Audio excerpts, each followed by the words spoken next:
Good evening, everyone, and welcome to Friday night. We are live, and we are super excited to bring you a fantastic show tonight. We have Mr. Michael Eakers from all the way in the UK from XP Metal Detectors, and he's going to be on here tonight talking a little bit about that version 4 software and the stereo headphones. So we're really looking forward to sharing this information with you guys tonight. I know some of you have those headphones, and some of you have been using version 4. And Michael's going to be on here taking your questions and helping you figure out maybe what's the best settings for you and what are some things that you can do with this version 4 software and the stereo headphones. So we're really looking forward to bringing you this content tonight, and we've got a great show lined up for you. So without further ado, let's bring in a fantastic group of guys, and we have Mr. NC Relic Hunter over here, and we've got Mr. Michael Eakers. And Michael is, hopefully he's not frozen. Michael, you there? Yeah, can you guys hear me? Yeah, but you are frozen video-wise all of a sudden. The video is frozen. Technology, who needs it, eh? Yes, yeah, we've been carrying on a full conversation long before this. You might have to call and come back in, Michael. Okay, do you want me to do that? Sorry, guys, everyone that's watching, this is live. Things it is live. It's live TV. These kinds of things happen. I'm really disappointed that I didn't freeze with a much more kind of positive frame. Instead, I'm playing with my microphone. At least I had my clothes on. Yeah, that's it. Okay. We'll let you I'll come hang back up, in. Brian, and we'll come All back. right. Hang up and call back. You're good. Okay, okay. All right, he's gone, guys. Let's talk. No, I'm Yes. just kidding. So while Michael is calling back in, let's do some shout outs. We got Miss Aggie Hall here. Michael's coming back in here. And there he is. Hey! Yes, Finger he's moving. here. Yeah. Glad I to am have you, back. Michael. We appreciate you taking the time. It is late there in the UK too, by the way, guys. And Michael has been very generous enough to give his time to help all of us out with this version 4 software from XP. Michael, we're going to do a couple of shout outs real quick. And again, let me put Michael's little thing up here. Let me find it. There it is. And there he is. He's back up there. So let's do a couple of shout outs. We got Miss Aggie Hall in the house. She said, let's do this. We got Miss Bells in the house. Says, hi, Doug. We're glad to have Bells. Looking forward to seeing Bells again at Digstock coming up. We're going to talk a little bit about that too. We got Treasure Earth in here. Glad to have Treasure Earth. Mr. Tesh Ridge Digger is in the house. Says, hello, everyone. There's Danny Diggs in the house. Says, good evening, everybody. There's Mr. Michael Coley. How did you leave a comment and you're on here at the same time? He said, I left it And they earlier. said we couldn't multitask. That's right. Good evening. He says, sure glad it's Friday, Michael. I'm glad it's Friday too, buddy. So thank you. We got Mr. Old Pelon in the house. Glad to have Old Pelon. There he is, the history digger himself. Good evening, everyone, from Mr. Hey, Rob, the history digger. There's Carol Golds all the way from Florida.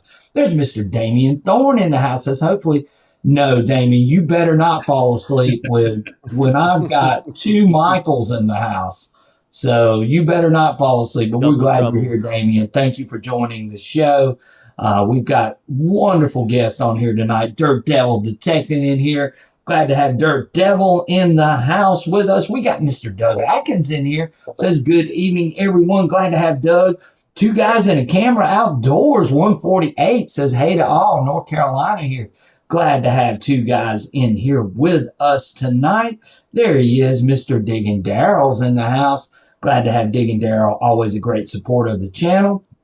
We've got Mr. David Links. Hello, everybody. Glad to have David in here with us. There's Diggity Dan in here. He says, hello, y'all. Glad to have Diggity Dan with us. There's DK1 Detect. Says, hi, everybody.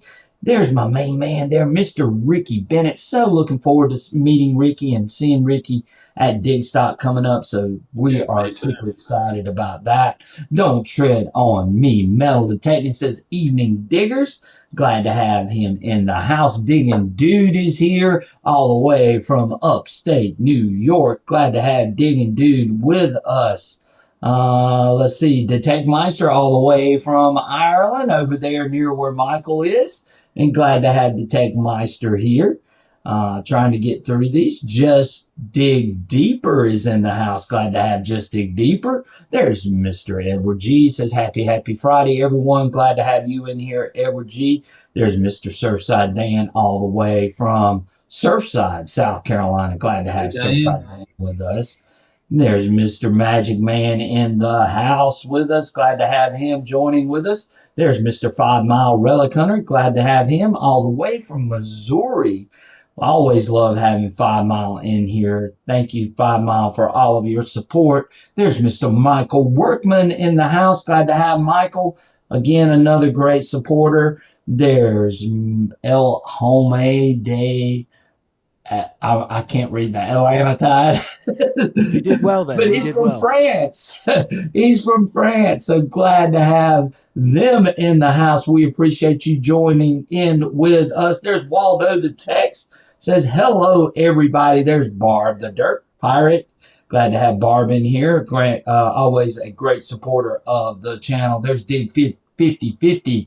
Glad to have Dig 5050 with us tonight. There's Mr. Gary Holes all the way from Oregon. We appreciate Gary being with us tonight. There's Chip 0246. Glad to have Chip with us. There's Charles G. Turner. Says, good evening, everyone, from Kitty Hawk, North Carolina. Do you know what Kitty Hawk? You know what Kitty Hawk's known for, Michael? No, but it sounds Which like one? a really cool place. Yeah. Oh, Michael, the English Michael, not Yeah. Because I North know what it's Carolina for. redneck What Michael. it's for. So what is Kitty Hawk known for? Kitty Hawk is where the Wright brothers launched the first airplane. Yeah. I Yeah, saw that on an episode of yeah. Aerial You get a little America. You get a little history lesson going on here too. You know, It's you like guys being in over in your the class UK, five. y'all got all that history, but hey, there's some history here too. So Yep, always glad love that. to share that. But Charles G. Turner 3, glad to have you with us tonight. We've got Clint H here. Glad to have Clint H with us. Let's see. I'm trying not to miss anybody, Michael. I'm trying to get down this list. We got a lot of people in here. We got Burbs 1631 in here. And I think I've got everybody. If I missed anybody, then yeah, Digger Darrell says redneck Michael. No, Michael and That's I where both it's are rednecks. How about that? You know, if you're from the Yeah. South, most people are going to call you redneck anyway. Do you know what the Absolutely. term redneck I'm the means? south of the England, so I'm a Yeah. redneck So, of England. so you're a redneck. So the reason why they call you rednecks is because you got sunburnt on the back of your neck from being here in the South all the time, from working out in the fields. So that I makes guess sense. Michael and I are rednecks, but anyway, whatever. We're super excited to be here and having a good time as well. Yeah, Barb the Dirt Pirate says, "Hint: North Carolina is the first in flight." That's exactly right. First in flight, first airplane developed by the Wright brothers in the early 1900s in Kitty Hawk, North Carolina. So That thank is you, a cool Barb, fact. for sharing that. Yes, we've got almost 70 wonderful people here tonight, Michael, and they are so excited to hear all the great information that you're going to share with us tonight on version 4 software and the XP Deus II and the stereo headphones. And Michael, I know this has been for all of us, it's been an adjustment and we've Yep. all handled it in different ways, but I think that once they hear what you're going to say tonight, I think people are going to really sort of realize what the importance of this new software is going to be, how beneficial the stereo headphones are going to be. So I'm going to turn the floor over to you and let you sort of explain multi-processing, stereo headphones, why XP went this way, and sort of go through the whole menagerie of things that has happened as we get closer to a new update, which is going to be 4.1, which is hopefully coming soon. And maybe, you know, you can speak to that. I'll let you say whatever it is that you feel like you can say at this point. And we're looking forward to hearing about the information. And Michael and I and our audience probably going to ask you a couple of questions. We won't make them too hard, but we do want to know some things. And I know you've got those answers that you are more than happy to share. So Yeah, without if I further can't ado, let's get into if it. if I can't answer anything, I will simply say that I don't know the answer or I can't Yeah, answer it. right, I exactly. my goal tonight is to hopefully share my knowledge with you all and explain why using multi-processing might be a great advantage for you. If you can learn something from tonight, then great. Hopefully, you've all had a chance to go out and use it in some of your sites and stuff like that. And I just want to say welcome to everybody that's come to the show this evening. I really appreciate you coming here, and hopefully you will take something from it. And I'm confident that you're in great company with us as well. So where do I begin? So why did we do multi-processing? I think the answer's relatively obvious, right? It's a kind of another tool in your box that you can Right. use to go out and find things in places that maybe have been hunted to death. Maybe they're places that you think, well, I've walked through that site and I've never had a lot of stuff, but maybe you weren't using the right settings. Maybe you weren't using the right reactivity. Things like dual reactivity, which is a preset inside of the 4.0 firmware, is a great feature. It really is. I mean, to be able to have two reactivities running side by side simultaneously really opens up how much is possible for you to find in a single detecting session. Right. And I think it's really important not to underestimate that, because I always kind of look at it as where would I use it? Why would I want to use it? And you have to think of every single preset, every single feature inside of 4.0 as another tool in your toolbox. Right. If you think about it like that, then you will understand that you can't take all of your tools out of the toolbox and use them all at once. You only have Right. two hands, and there's always a right tool for the job. And Right. so I want to try and get into people's heads that just because I always relate this back to cars. I don't know why. I've been told Right. not to do it, but I always do it anyway. So you guys are going to get it. Yeah. Let's say, for instance, you buy a Ferrari. Well, actually, no. We'll go with a Corvette, right? You get a Corvette. It's a fast car. You know that it can do like 200 miles an hour. Okay, you buy it knowing it can do 200 miles an hour, but you're not going to go out driving it every day at Right. 200 miles an hour. That is such a great point, Michael, because we have made that sort of similar analogy that you've got all these nice features. Doesn't necessarily mean that you have to use them right then, but you have them in case you need them. And That is the mindset I want to instow. You know, it's the fact that yes, you have all of these wonderful things that can do amazing things for you, but do you want to have them all on at once? Do you want to go out and use it all of the time? Chances Sure. are you probably don't. And I think that is a common mistake that I see people making online. They see, oh, dual reactivity, this is going to be amazing. And it is amazing. But it doesn't mean that you can use dual reactivity everywhere you go. It has a place, it has a type of ground to be used in, and you kind of have to know when to use dual reactivity to actually get the most advantage from it. I'm one of those people that thinks if you don't know why you're changing it or you're tweaking it, chances are you don't need to do it. Right. Exactly. One really important message is that the Deus II out of the box will pretty much find you a lot of stuff that you want to find.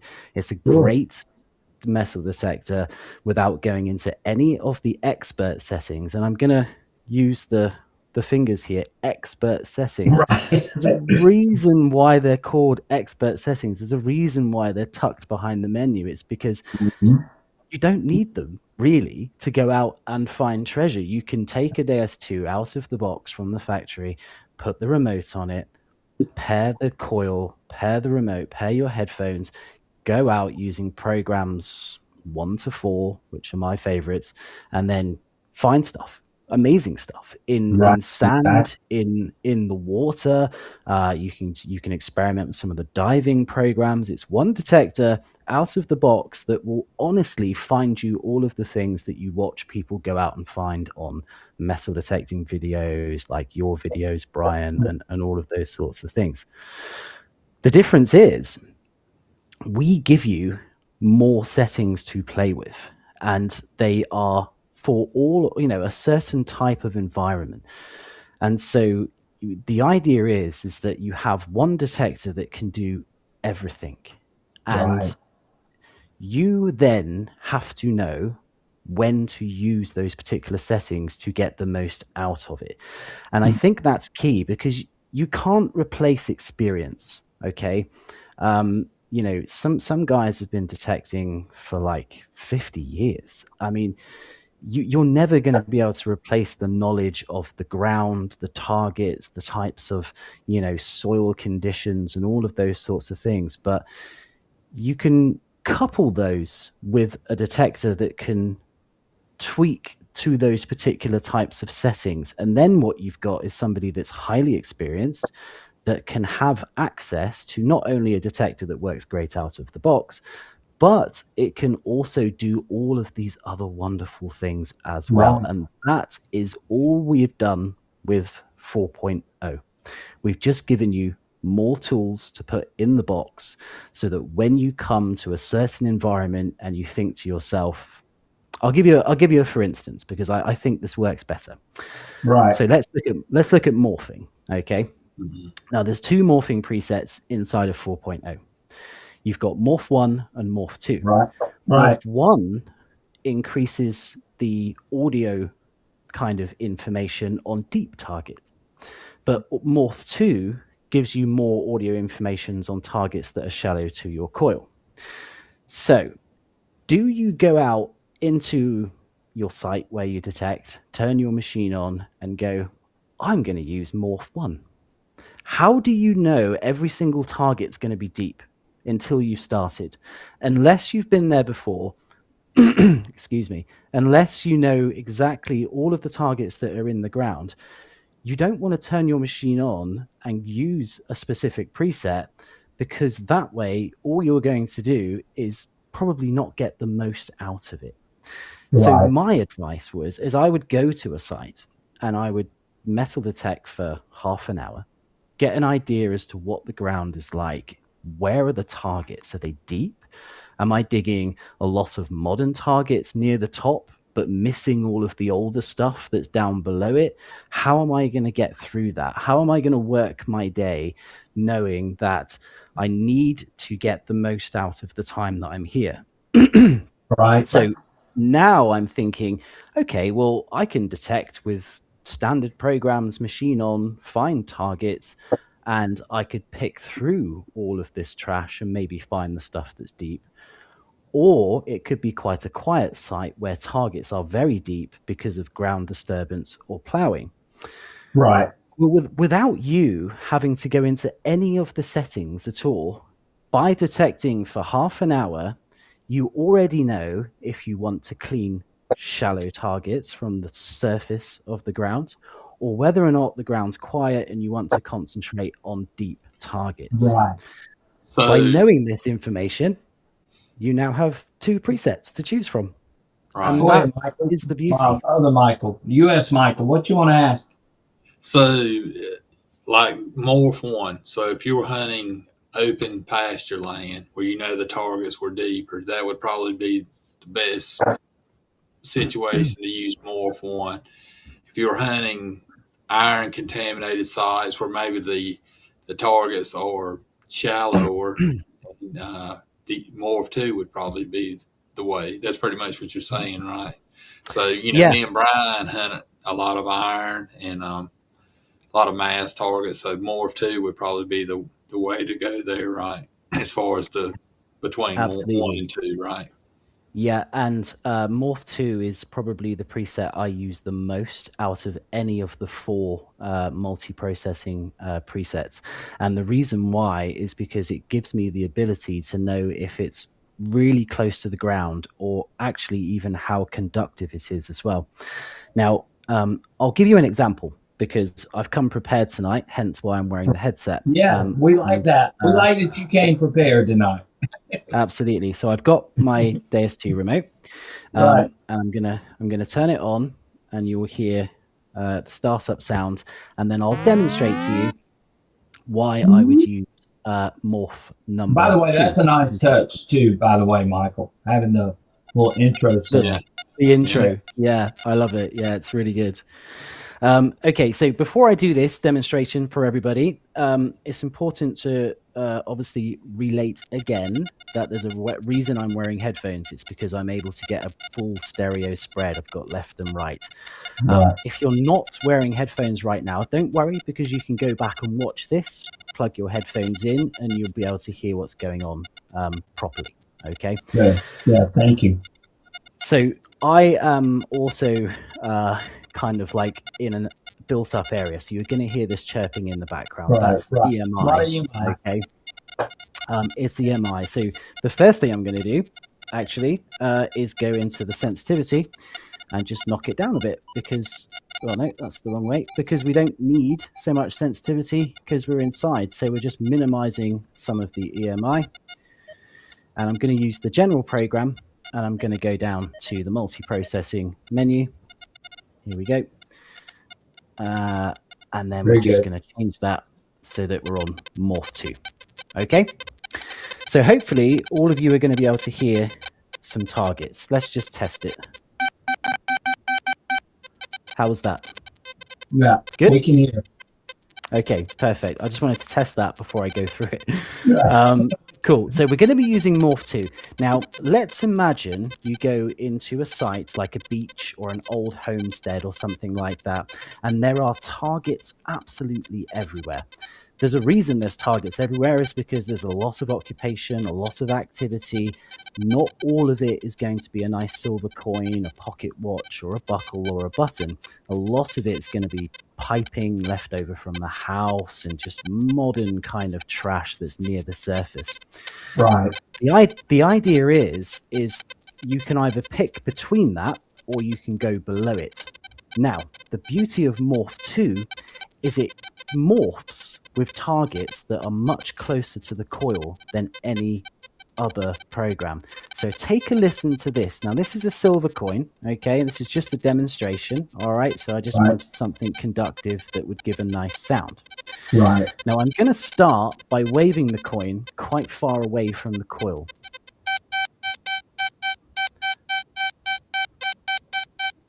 Now, all you really hear is the PWM tone because, of course, it's just a high conductive target that's in the ground. But as you move closer, have a little listen to what's going on. There. Hear that? Yes, I do hear. I'll get closer again. Yeah. Okay. Now, at what point is it morphing? It's morphing when you start to hear the audio change, and that's when two audio types converge into a single audio type. I'll do it again, and go ahead. See if you can tell me when you think it's actually morphing.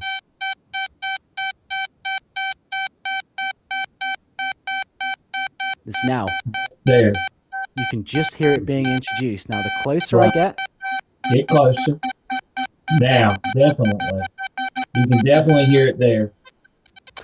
So what that's telling you is it's telling you that item that's making this noise, that's closer. Trash. It's closer to the coil. It's closer. Right? So not only have you figured out it's probably trash, it's probably something modern. I'm not going to worry about digging it. And if I do dig it, guess what? I don't even have to use my shovel. I could just use a pick or a trowel or something and just pick it out because it's really close to the coil. Okay.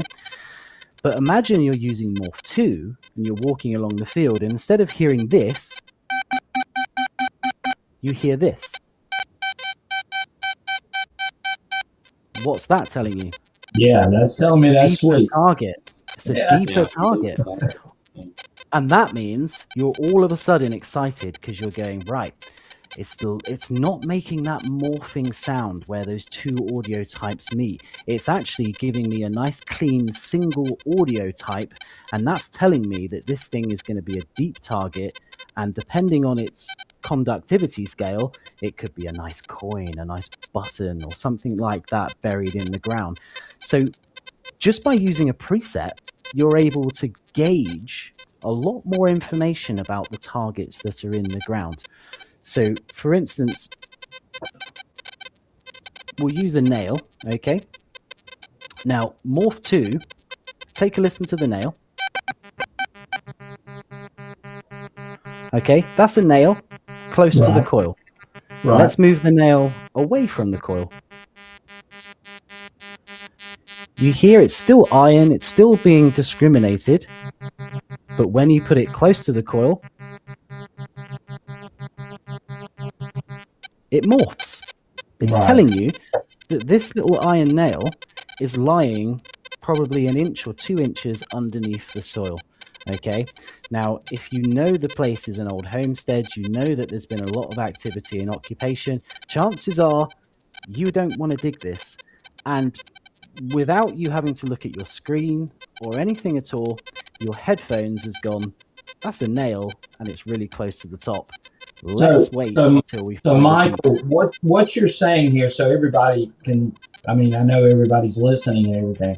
So when we hear that morphing sound, that's Mhm. giving us an idea of the depth, correct?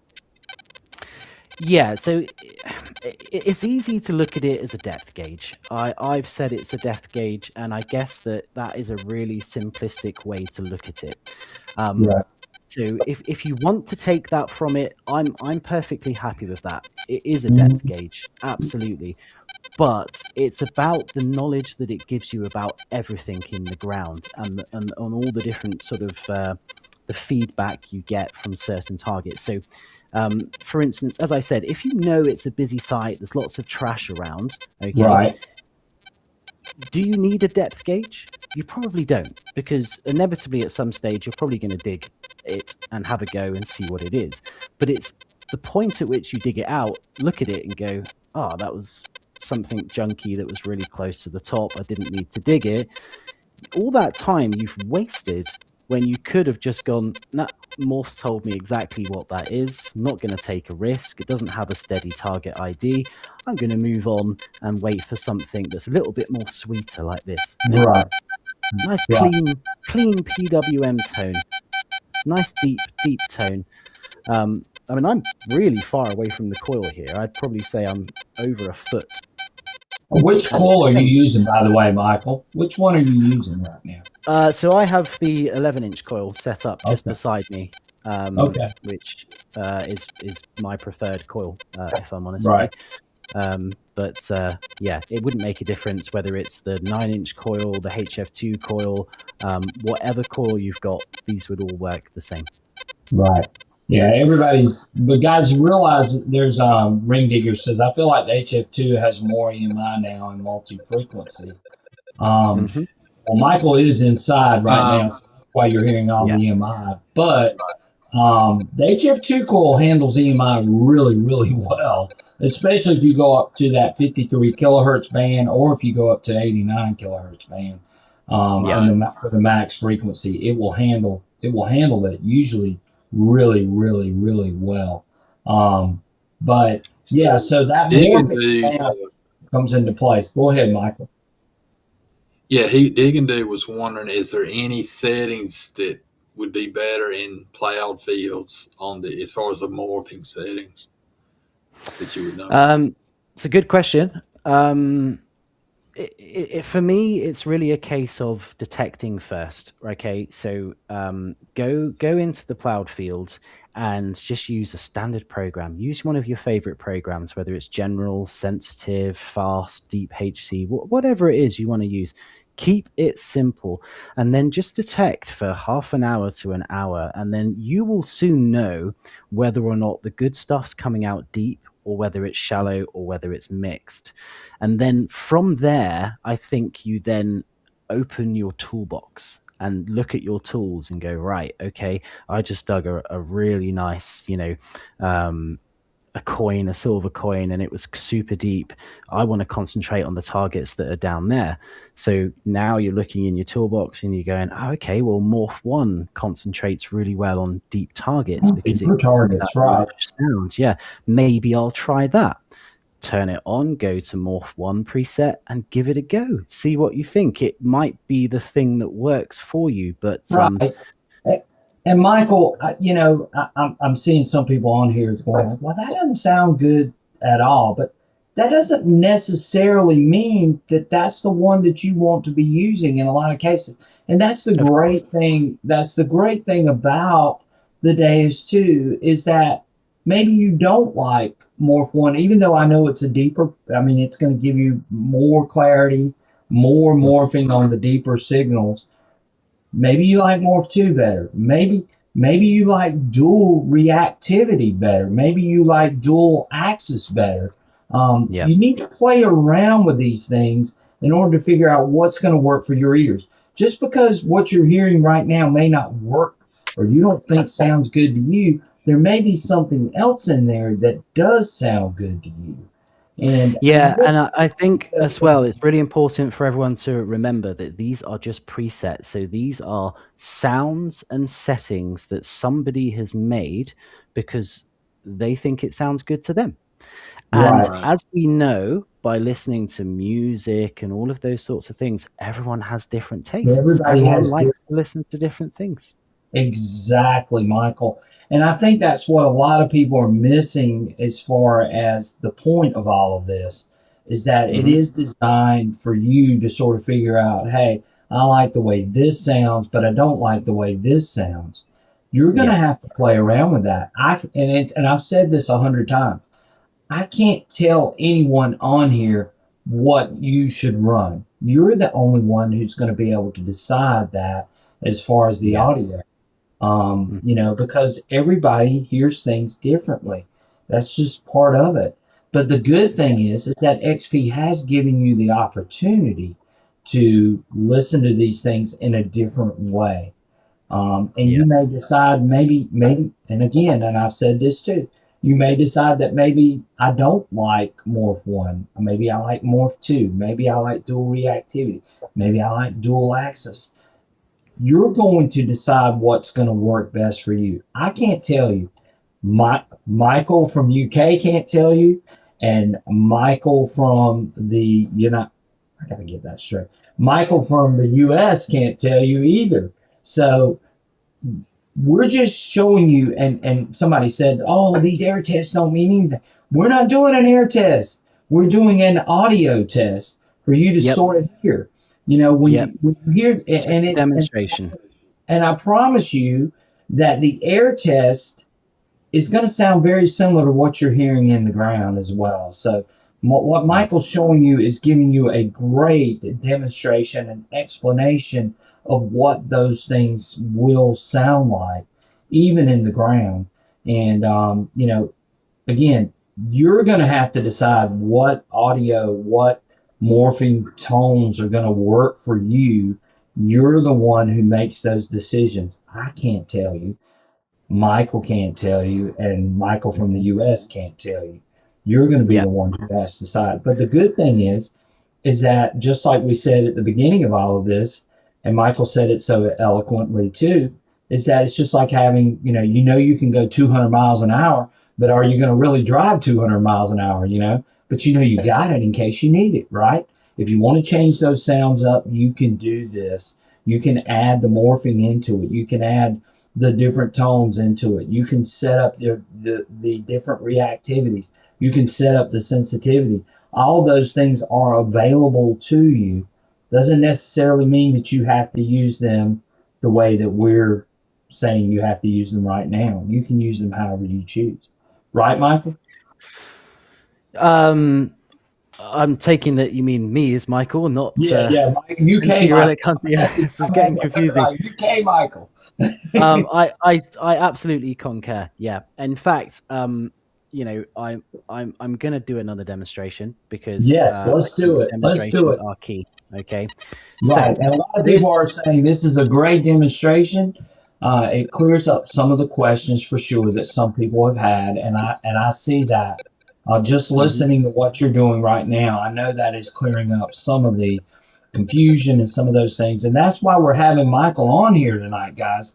Is because we are going to clear up some of that confusion so that you guys can sort of get an idea about what this thing is capable of, but also too maybe what you might like whenever you go to run this. We're not telling you this is how you need to run your machine. What we are telling you is that these are some of the options that you can choose from to set up Yeah. your machine however you like for your site. That's what we're Tools in your trying. box. Right. Yeah. We're having a lot of people ask about dual axis as well, where you think that would be a good option. Yeah, we can So- definitely go into that, and hopefully I can demonstrate that with some audio as well.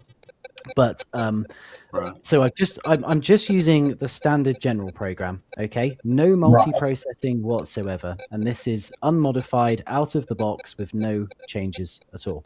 So this is what you will hear if you use the general program and you turn on your remote. So again, I'll use the silver coin as an example, and this is me going really close to the coil. Wait, I'm still. I hear the morph. Wait. Let me turn that off. There we go. Okay, standard general. There you go. Now that's really close to the coil. Okay. Now I'm going to lift it quite far away from the coil. So we're probably about a foot away. Let's go closer again. Now we'll go away. It's not much difference. It almost turns the volume down of the target and then increases the volume of the target as it gets closer to the coil. Now, if you're inexperienced or you have hard of hearing and you go to a site where you want to clear all of the top targets and reveal what's underneath of them, is that going to tell you a lot of information? Because I think that's going to be really confusing. Whereas if you go to General Program on Morph 2, just a quick demonstration again. Let's go silver coin close to the coil. Yeah, you can tell Now, the difference. Yeah. Let's go further away. You can tell the difference. Closer. Just by using that preset, the difference is really, you know, a big benefit, I think, to certain sites. And let's just take a very quick look at Morph 1 as well, because I do like using Morph 1. I would use Morph 1 on like a really old pasture site, you know, like those places where. And Michael, what you just said is what people are looking for. When should they use some of these presets? And Rob just asked that question. He says, thanks for pointing out the use case. Not all good targets are deep. Depends on the field, the power, or not, etc. So again, true, Rob. A lot of people want to know the use cases of when they should use some of these presets in the multi-processing. And you're doing that greatly right now. So continue. I'm sorry to interrupt. No, that's a good point. Yeah, do remind me to do that because I might forget. But so now we're going to use the general program in Morph 2. Now Morph 1. Morph 1 is designed to give you better clarity on deeper, fainter signals. So think about that. Where would a place be where there would be deeper, fainter targets? It would be those sites where not a lot has happened in the last however many hundreds of years. Everything's sunk down quite deep. And, you know, if you detect there on a standard program and you suddenly go, do you know what, this place is really quiet, I'm not getting many signals, give preset 1 a go, Morph 1 a go. Because go run Morph 1 for those deep targets. Is what it will do. Now, I'll let you listen to it with Morph 1 on, and this is a target silver coin again, very close to the coil. Take a listen. That's just a polyphonic sound. A polyphonic sound is two audio types mixed together. That creates a polyphonic sound. Do you guys remember the old ringtones where you would get like polyphonic ringtones? That's all they did back then, was they basically took two MIDI signals, mashed them together, and then they called it polyphonic because it sounded kind of cool and modern. Now, this is polyphonic because it's two audio types close to the coil. Now let's go really far away from the coil. Like, I wish I could show you how far away from this coil I am right now. It's incredible, okay? Now what I'm going to do is I'm going to keep my hand probably over a foot away from this 11-inch coil. This is where my multitasking state goes out the window. Okay, and I'm going to turn off multi-processing. Oh, wow. Yeah, you can hear the difference, definitely. Yeah. Okay, now let's turn it back on to Morph 1, deep target. Listen to how it boosts that deep target. I'm not changing, I'm trying not to change the distance I am away from this coil, but listen to how it changes that deep target. And again, let's turn it off. That's the same target, the same distance away from the coil. Let's turn it on. I mean, that was Morph 1 too, right? Correct? That was Morph 1? That was just Morph 1. Just Morph 1. Yeah. Okay. So if you've got deep targets and you want to be able to hear them better, what Morph 1 actually does is it applies a special effect Right. to very faint So signal. Terrell Haygood just said, I'm hard of hearing and I'm able to set the morphing sound to my hearing. He said it is great when he Yeah. sets it to, and again, it goes back to what we just said earlier. There are people that have, everybody hears things differently. Maybe you're hard of hearing in one ear, whatever it Hmm. may be, you're going to find something in these presets that is going to maybe work for you that might not work for some other people. So Yeah. that's the good thing about all of this. Yeah, absolutely. Yeah. For those who may not have seen it, please explain the Yeah. video you made with the iron in one ear and the Yeah. non-ferrous in There's both. Yeah, right. that's There a you go. that's a great question, Digging Dude. So the reason why I wanted to demonstrate that to people was because there isn't a preset that really makes use of the stereo spread bar. Um, Right. the thing that you kind of have to comprehend is that when you have an effect on channel 1 or 2, channel 1 you can select 2 effects, channel 2 you can select up to 6 effects. If any of those are on, it puts the stereo spread bar on 0, and that basically means that the 50 coin 50, right? is going to come in the middle. Okay, Okay. so when you use the stereo spread bar, you can go out this way, or you can go out to this headphone here. Okay. Now, in order to be able to do that, you have to turn the effects off on both channels, and then you can select which either channel 1 or channel 2 you hear more in each ear. And what I did with that short video was I had created a way that you were able to push iron out to the right ear only, but Right. any good target above the discrimination level came out of both ears. And that Right. created a really good spatial sense and gave people an idea as to what stereo can do and what the headphones can obviously do as well. Yeah, I'm glad you mentioned it, Dig and Do, because I quite like using that actually when I'm out in the Right. field. And Surfside Dan asked this question. Aggie was sort of reaffirming it. Any chance you can split the tone so that you could hear just ferrous in one ear and non-ferrous in the other? And Yep, we have talked about that, and I think you just answered that pretty yep, eloquently just a few minutes ago. Channel yeah. 2 is for discrimination, so you're still going to hear the iron. You may not hear it as loud because it is the discriminated tone. Correct, Michael? Yeah, so there's one that you select as your primary tone, and there's the other one that you select as your secondary tone, and you select which ear you want your primary, which ear you want your secondary. And they're set up essentially with different audio types and different sensitivities, and that's how you separate them in each ear. There's also another tip as well that if you go into the remote, Right. I did put this online very recently. Oh, I'm doing this backwards, so guys, this probably isn't going to look good, but okay.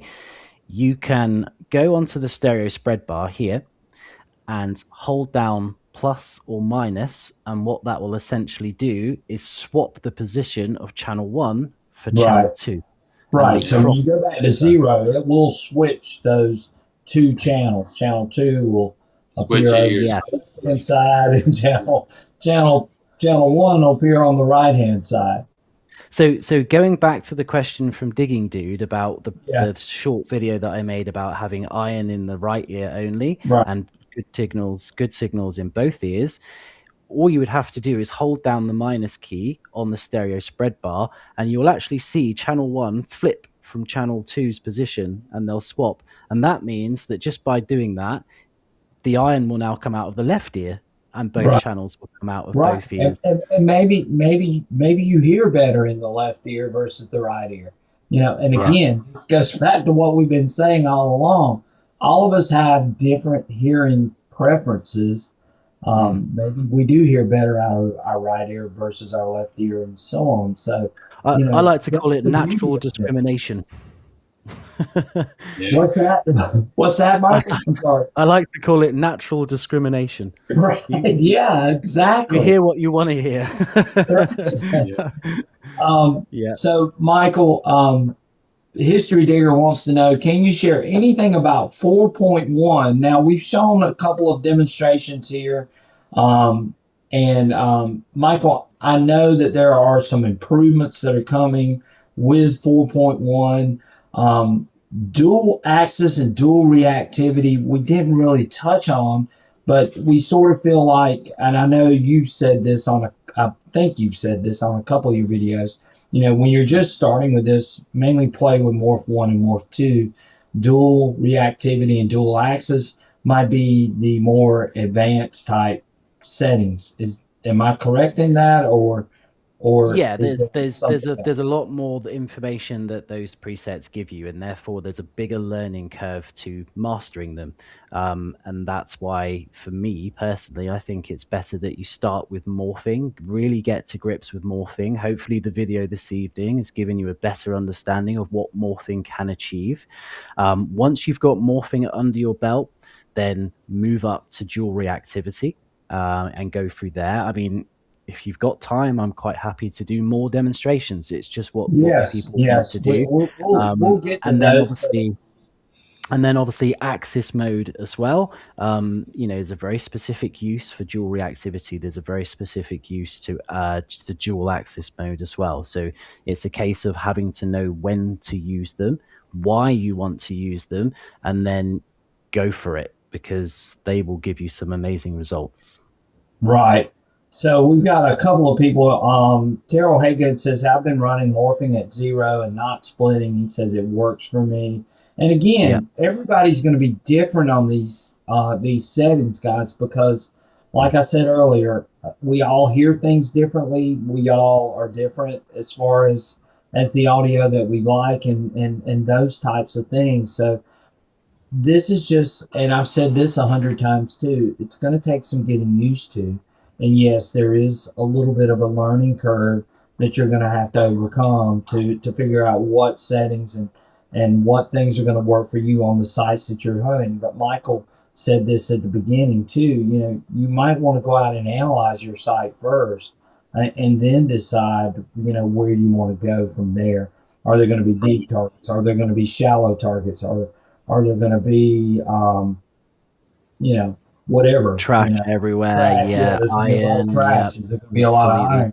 All those are going Yeah. to be things that you're going to have to sort of figure out on your own as you move through a site. And again, this goes back to the customization of the XP Deus II. I mean, it just allows you to customize even more. It doesn't necessarily mean you have to use them. You're still going to be successful with the Deus II in your hands. And Mm. we all know that, regardless. But if you do want to use them, you've got them there. Just like we said with the car analogy at the beginning, you can choose what you want to do with this machine. And that's the great thing about it. And Yeah. I'm sorry, Michael, Uh, I could go just on just all day about it. just just going back to Rob's question, with Yeah. regards to 4.1. Yes. I know that everybody is waiting for 4.1, and we're overwhelmed, actually, really, by the amount of people that can't wait to go out and use these features.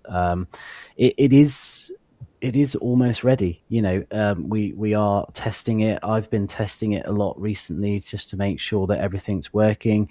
The way that it pairs with the WS6 now, and people that use the master are going to be really impressed, because it basically, turns it into a new model with all of these new features, for absolutely no cost at all, just to sit on your laptop and update it.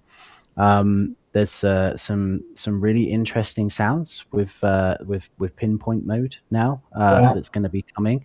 I've been testing those, and the sounds that are going to be available are going to be really interesting. So there's some nice new bits coming with 4.1 as well. I think there's lots of little surprises. We've Right. worked out some really nice things with it, and I think that you will all appreciate it when it comes, and we thank you for waiting. But we just want it to be really, really good, and we Right, know it's going to right. be. And we want it to be really good too, Michael. So we're sort of glad you guys are waiting to make sure that it is everything that everybody expects it to be as we move forward. So I've got a couple of questions on here. Um, Mm, DC Ron says, or DC Cron or D Cron says, what's a Yeah. good use case for dual axis? So again, mm. I think a lot of people are confused on when they should use these certain presets. And again, that's why Michael is on here. And that's why we're bringing you one of the best shows about the Deus 2 on here tonight. And Michael's here to answer those questions. So, Michael, what would you tell D. Cron about what is a good use for dual axis?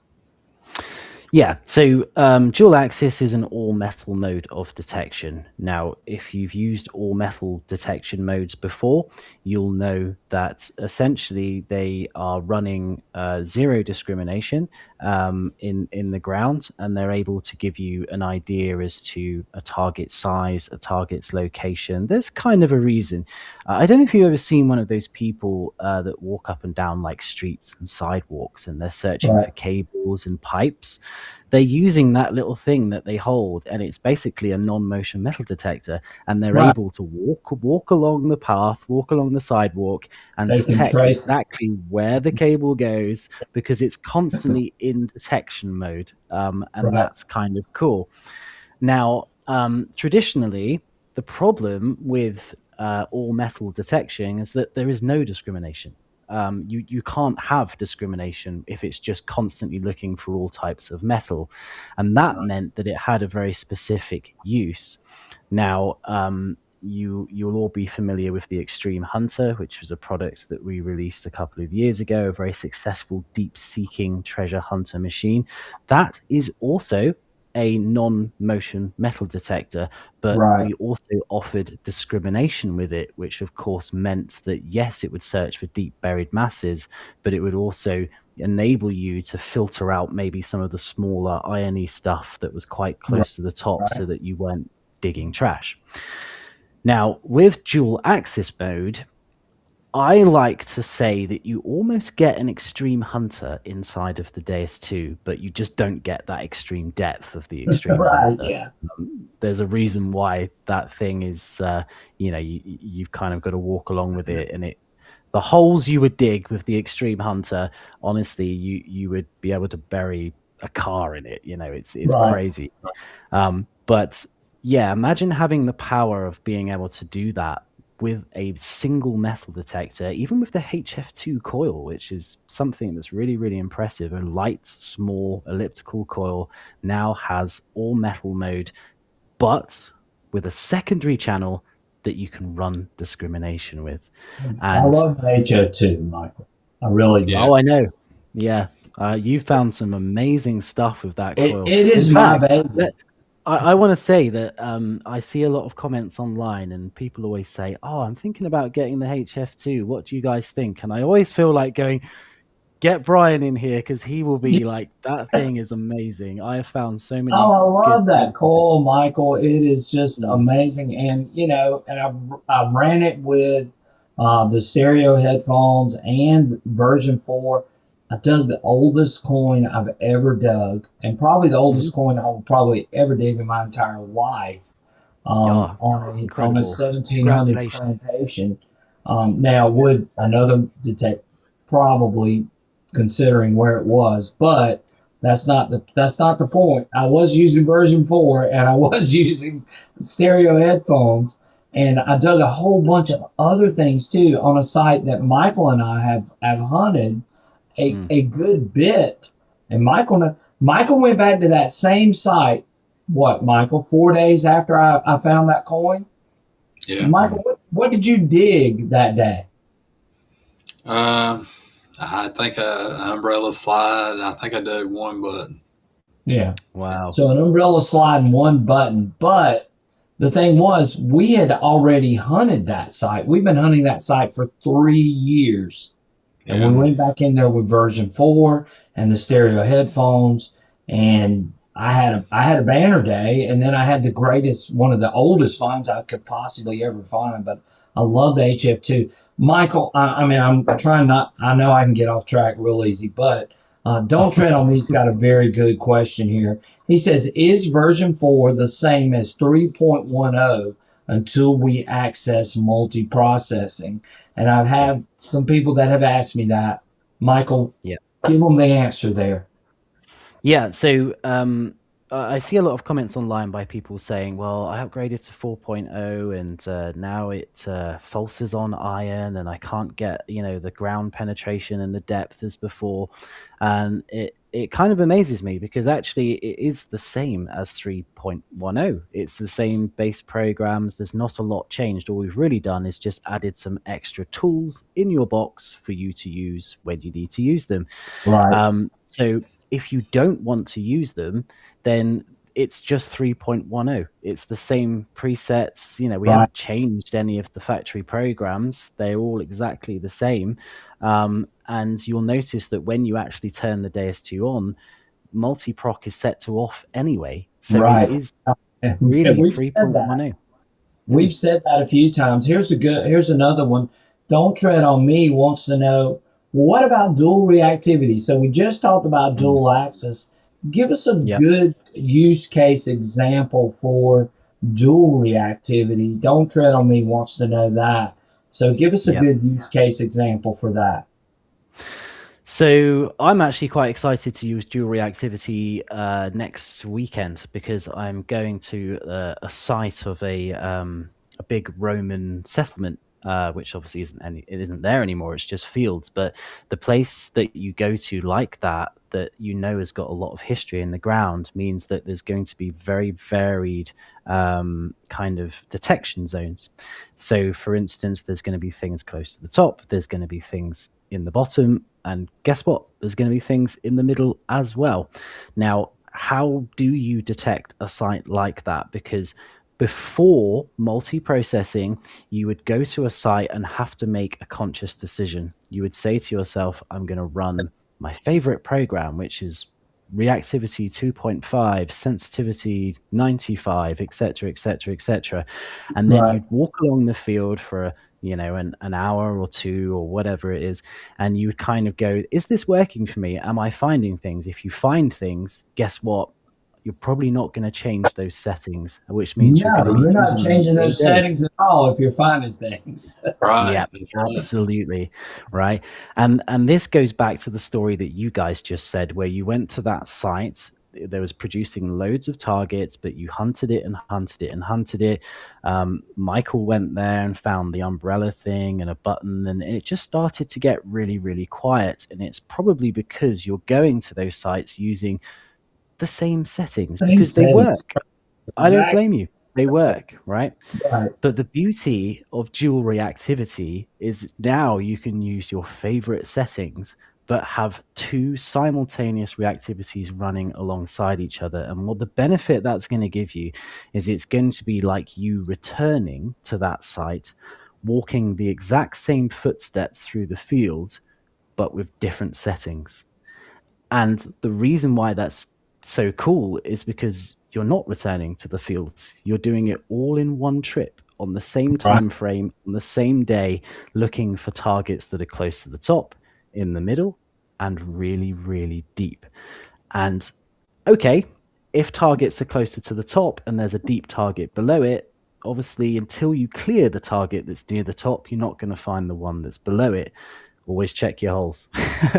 But reactivity, dual reactivity enables you to really search the ground and search the targets that are in it by maximizing your time in the field to really Right. boost your chances of finding everything at every depth. But I wouldn't use dual reactivity on a really quiet site because there's not much point in having a high reactivity if you know everything's deep and you want to search for very deep targets. Go for a low reactivity, 1.5 or 1 or something like that, and just take your time and work it through. So again, I'm going back to the toolbox. Okay. You're going Right. to a site. where you've detected for half an hour and you've gone, man, there are targets here everywhere. How am I ever going to manage this? Let's take the thinking out of the equation. Open the toolbox. Dual reactivity. There's a preset in there that we've made for you that is already capable of working those particular sites. And all you have to do to access that is to go boop, boop, boop, dual reactivity, preset number 3, off you go. And Right. that is why you would want to use it. Right. That's a great explanation. And I know a lot of people have been waiting on this, Michael. And I wish that when XP launched this, that we would have had this conversation that you and I and Michael are having right now, that Yeah. so they can understand a little bit better about what's going on with this version 4 software. And Mm. again, and I'm going to say this, the dual reactivity and the idea of being able to change those reactivities, to me, is the sweet spot of all of this. And being Yeah. able to run multiple sensitivities, to me, is the sweet spot of this software. The Hmm. morphing thing helps you with depth. That's what I've gathered out of all of this. You can Depth get and target size, but yeah, I get what you're saying. Yeah. right. Yeah, I Well, I think have, that that's going to help you a lot in those types of situations. Now, how you run that morphing is going to be up to you. It's going to be Mm. up to you as far as the tones that you select and so on. So you can choose it however you want. I love PWM. PWM is to me is pulse width modulation. It Yeah. can tell you a lot about a target. That's why you run PWM in your settings. And I mean, I love that. Now you incorporate low square, then you're getting a little more information than what you would have gotten from just running just plain old PWM. And Mm. you can decide, what do you like to listen to, and it's all up to you. Nobody's Yeah. telling you, hey, you got to do this, you got to do that. None of us are telling you that. What we're telling you is that you have tools in your toolbox, like Michael said quite a few times. UK Michael, by the way. UK Michael has said, by the way, that you got those tools there if you need them, if you want them, if you want to try them, if you want to experience something that might be a little bit different. And again, Yeah. Michael has done a great job explaining this to you. And we hope that everyone is getting the information that they've been wanting over here. And Michael, again, has done a great job doing that. So I'm going to let you continue But on, Michael. yeah, I just want to say one quick thing because it's about dual reactivity and it's a question that I've seen a lot online, and I think this is a good place to address it. So people are very skeptical, let's say, that because Right. obviously you're running two different reactivities. Well, Sure. where does your swing speed fit within Right. that category? Exactly. Yeah, Um, that's a great one there too, Michael. Yeah, and I've seen it a lot, and I've tried to address it as much as I can, but it always seems to crop up. So here's my perspective on this, Right. and this is purely just my perspective outside of XP, but Right. we've been taught that to use a lower reactivity, you need a slower swing speed. Okay. Right. And we think that with a higher reactivity, we can swing faster. And Faster. so Right. people online are kind of understandably going, well, hang on, if I'm using a reactivity of 4 and 1.5, what am I doing with my coil? Because my coil can't do everything. My answer to this is that if you're using a reactivity of 4 or 5, are you really swinging fast? I don't think you are. I think you're just swinging normally, like you The normally would. You're same not same way consciously that you going, always swing. Yeah. yeah, you're not consciously going, hey, I'm on reactivity 5. I'm going to Right. really work this site and go for gold. It doesn't kind of Right. work like that.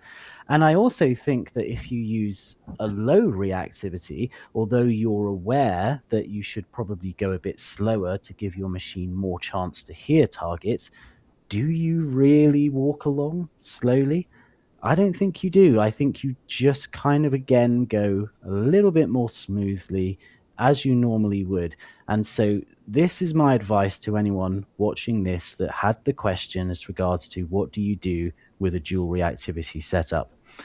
Swing like you normally would. If your swing speed is normal, slow, and consistent and level to the ground, you Right. have nothing to worry about because the machine is capable enough and it has the processing power to deal with all of the information, regardless of how deep the target is. If you naturally just walk along swinging really fast, maybe you need to use a lower reactivity. I Yeah, don't know. really. Yeah. Um, I have a yeah. question. So the ability to adjust the sensitivity, like from your discrimination screen, do you think that would help as far if you were digging more, iron nails? If you lowered your discrimination to like 75 and you ran 90 or 95 Hmm. in your program, have you found that to be the case where that could help as far as digging less iron in Yeah. certain sites? There's definitely a sweet spot with iron, I find. Um, the problem is with iron is it comes in all different shapes Right. Shapes. and sizes, right? Right. And then you've got the problem of if it's in ground that's saturated regularly, it now creates a halo because it degrades, it starts to spike and act very erratically. Whereas if it's in dry ground, then it doesn't break down as much. So you get a little bit more of a consistent iron tone. So Right. there's two things that I would do to tackle this. The first one is discrimination. There is a Right. sweet spot with discrimination, but with discrimination, you need to work out the size of the iron, what's going on there. Is it big pipes? Is it small nails? That's going to guide you with regards to where you need to set the discrimination. Now, the other thing that I bet nobody's thought about, which is honestly so good, and it came with 3.10, is something called ground iron break. Because what this does is it doesn't take the discrimination into account because it's going below the discrimination. Okay. It's Right. opening up ground just enough that any iron that's sat in the ground that could be masked by the ground zone, okay, is now allowed to come through. And what that subtly does is it makes iron sound richer and it stops those kind of like holes that you get sometimes in the audio with iron. Right. I've got a question about that, Michael. So what if our soul is Mhm. sort of neutral? And does that ground iron break help in like very neutral or mild soul? Yes, I think it would. Absolutely. Yeah. I'm going to be honest. I don't know exactly how it works because I didn't Right. program it or anything like that. But I remember being sent a beta version with it in and testing it because I was like, what does this do? And I was just blown away at the richness that it gives you because I think unless you're aware of actually what it does and why it does it, you probably wouldn't notice. So if your ground's clean, okay, that doesn't mean to say you don't have a ground zone because your ground is not clean. I guarantee you. It's Okay. clean in terms of mineralization, but I can guarantee you there's still going to be stones. There's still going to be sand. There's going to be things in there that is this It's ground giving zone. off noise or Yeah, yeah. absolutely. Okay. Yeah. High conductive targets won't be affected because they're so high conductive, the target Right. ID will always come through and be a nice steady number. The problem you've got is down the lower end in your iron and ground scale. And that's what happens is the nails start to fall into the ground zone. So let's say, for instance, your discrimination set to 6.8. Okay. That means you've allowed between 0 and 6.8 for anything that you believe is a ferrous iron target. Right. But the problem is that sometimes ferrous isn't between 0 and 6.8. It can actually fall into the minus. And that's why when you open up the ground zone, you actually push the discrimination into the minus a little bit more, but not using minus discrimination. That's a very different thing. The ground Right. zone is what I'm talking about. Right. And it allows you to hear all of the noise that's associated with ferrous, not just the bit that you've told your discrimination level to go, hey, anything between 0 and 6.8 must be ferrous, make that tone that I preset. So you're telling me with the, and I know this is sort of a little bit off what we were talking about, but Yeah, you're yeah, telling yeah. me with the ground break, Mm, iron or ground ferrous break, that hmm that maybe there is another level of iron that I'm not hearing in the ground. Is that what you're We're saying at this hearing more of the iron, right, than we point? normally would. That is we're not hearing just the discriminated iron. We're hearing more of the Yeah, iron. the only way I think that it would be super noticeable that would make sense to a lot of people is if you got an iron nail and you went over it in the ground. If you were to record that sound as a wave, so like, Right, a visual right, waveform, okay, right, and then stretched it out, you would see almost like holes in it. And you don't hear that because it happens so fast, but you would see physical holes in that audio spectrum. Now, what the ground iron break does is because it pulls a little bit of the iron out of that range and throws it into that nice 0 to 6.8 discrimination level, right, is it right. starts to fill the holes in, and it makes this nice, smoother, richer iron sound. And that can I got be you. Okay. so valuable when it comes to identifying iron. Like if you're plagued by iron and sometimes you dig big irons, or we all Right. dig Yeah, we iron, do. let's We face it, do. yeah. But it might help you. It might help you identify it, and it might be the thing that you sort of never really thought you needed, but actually is a Right. really good feature. Good tool. Don't Tread on Me says, so I can set up sensitive full tones with high square full tones and use two reactivities. That's his question. Yeah, so you can't have full tones in channel 2. Right. Uh, it just wouldn't work because channel 2 is only a two-tone channel. Right. Right. So that means you can only have a low ferrous tone and you can have a high conductor tone. And that's the only two that you can set up. So it just wouldn't work alongside two full tone programs because it just wouldn't Right. make sense. It would It's almost too be just much. copying the same audio. Yeah. Right. Um, Okay. another thing to point out, and I'm just sort of throwing facts out here, but I'm going to do it very quickly. Sure. You might want to watch this back if it's a little bit too Yeah, much yeah, information we're for some going through a people. lot of stuff tonight, guys, and you may want to go back and listen to what Michael's saying, later on. I mean, because I know we're throwing out a lot of stuff at you guys, but Mm, again, I think it's great information, information that nobody else has, information that is the first time that's brought to everyone here in the U.S. And again, that's why I wanted to have Michael on because I knew that he knew. And he and I talk, and he talks to, he tells me things, but sometimes it's hard for me to convey those things, which is why I mm. had Michael on tonight to try to help explain this stuff a lot better for you guys. And we appreciate Michael being on here. I know it's getting late over there in the UK, and we're gonna try to answer all of your questions because I see there's some questions lined up here, and Michael's going to get to them. So go ahead, Michael. I'm sorry to interrupt, but keep going. Yeah, no problem. So it's just a very, very quick thing that I wanted to explain, which might help people when they're setting up maybe some of their own custom programs, or they're working through some of the multi-processing presets, but trying to make them their own. And it's about tones. So what you'll notice with the tone scale is they work in a hertz range.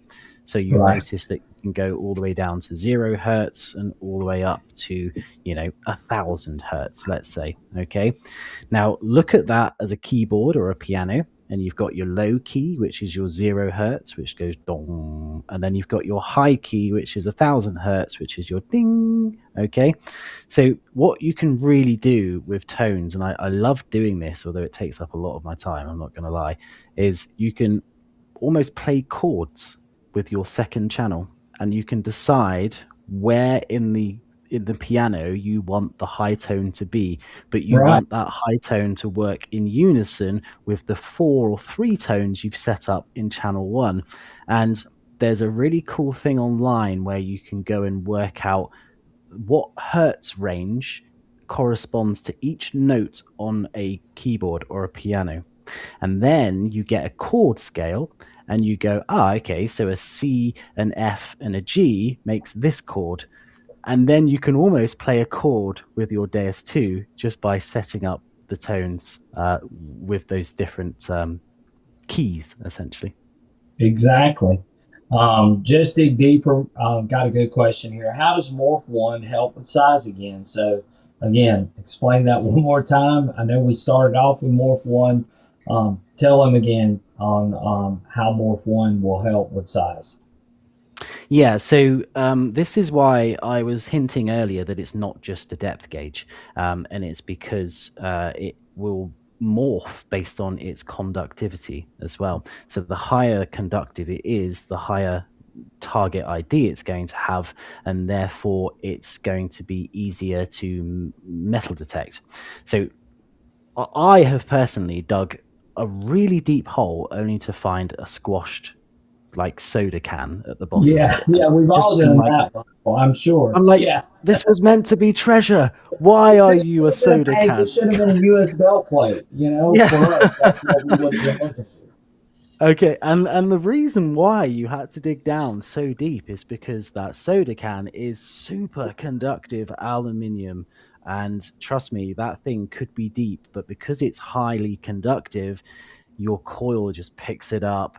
The signal comes out of the coil, bounces off that aluminium so well that you get this really high conductive signal back. So Right. the way that morphing is going to benefit you as well is it's going to tell you the size of objects, and that's going to be really cool because the higher conductive it is, if it is a soda can or Coca-Cola or something like that, and it's squashed on the beach and it's just lying, a few inches below the sand, it's not just going to sound like a big silver coin. It's going to Right. sound like this big morphing thing that's like, whoa, this is either going to be a silver coin really close to the top or it's going to be a soda can.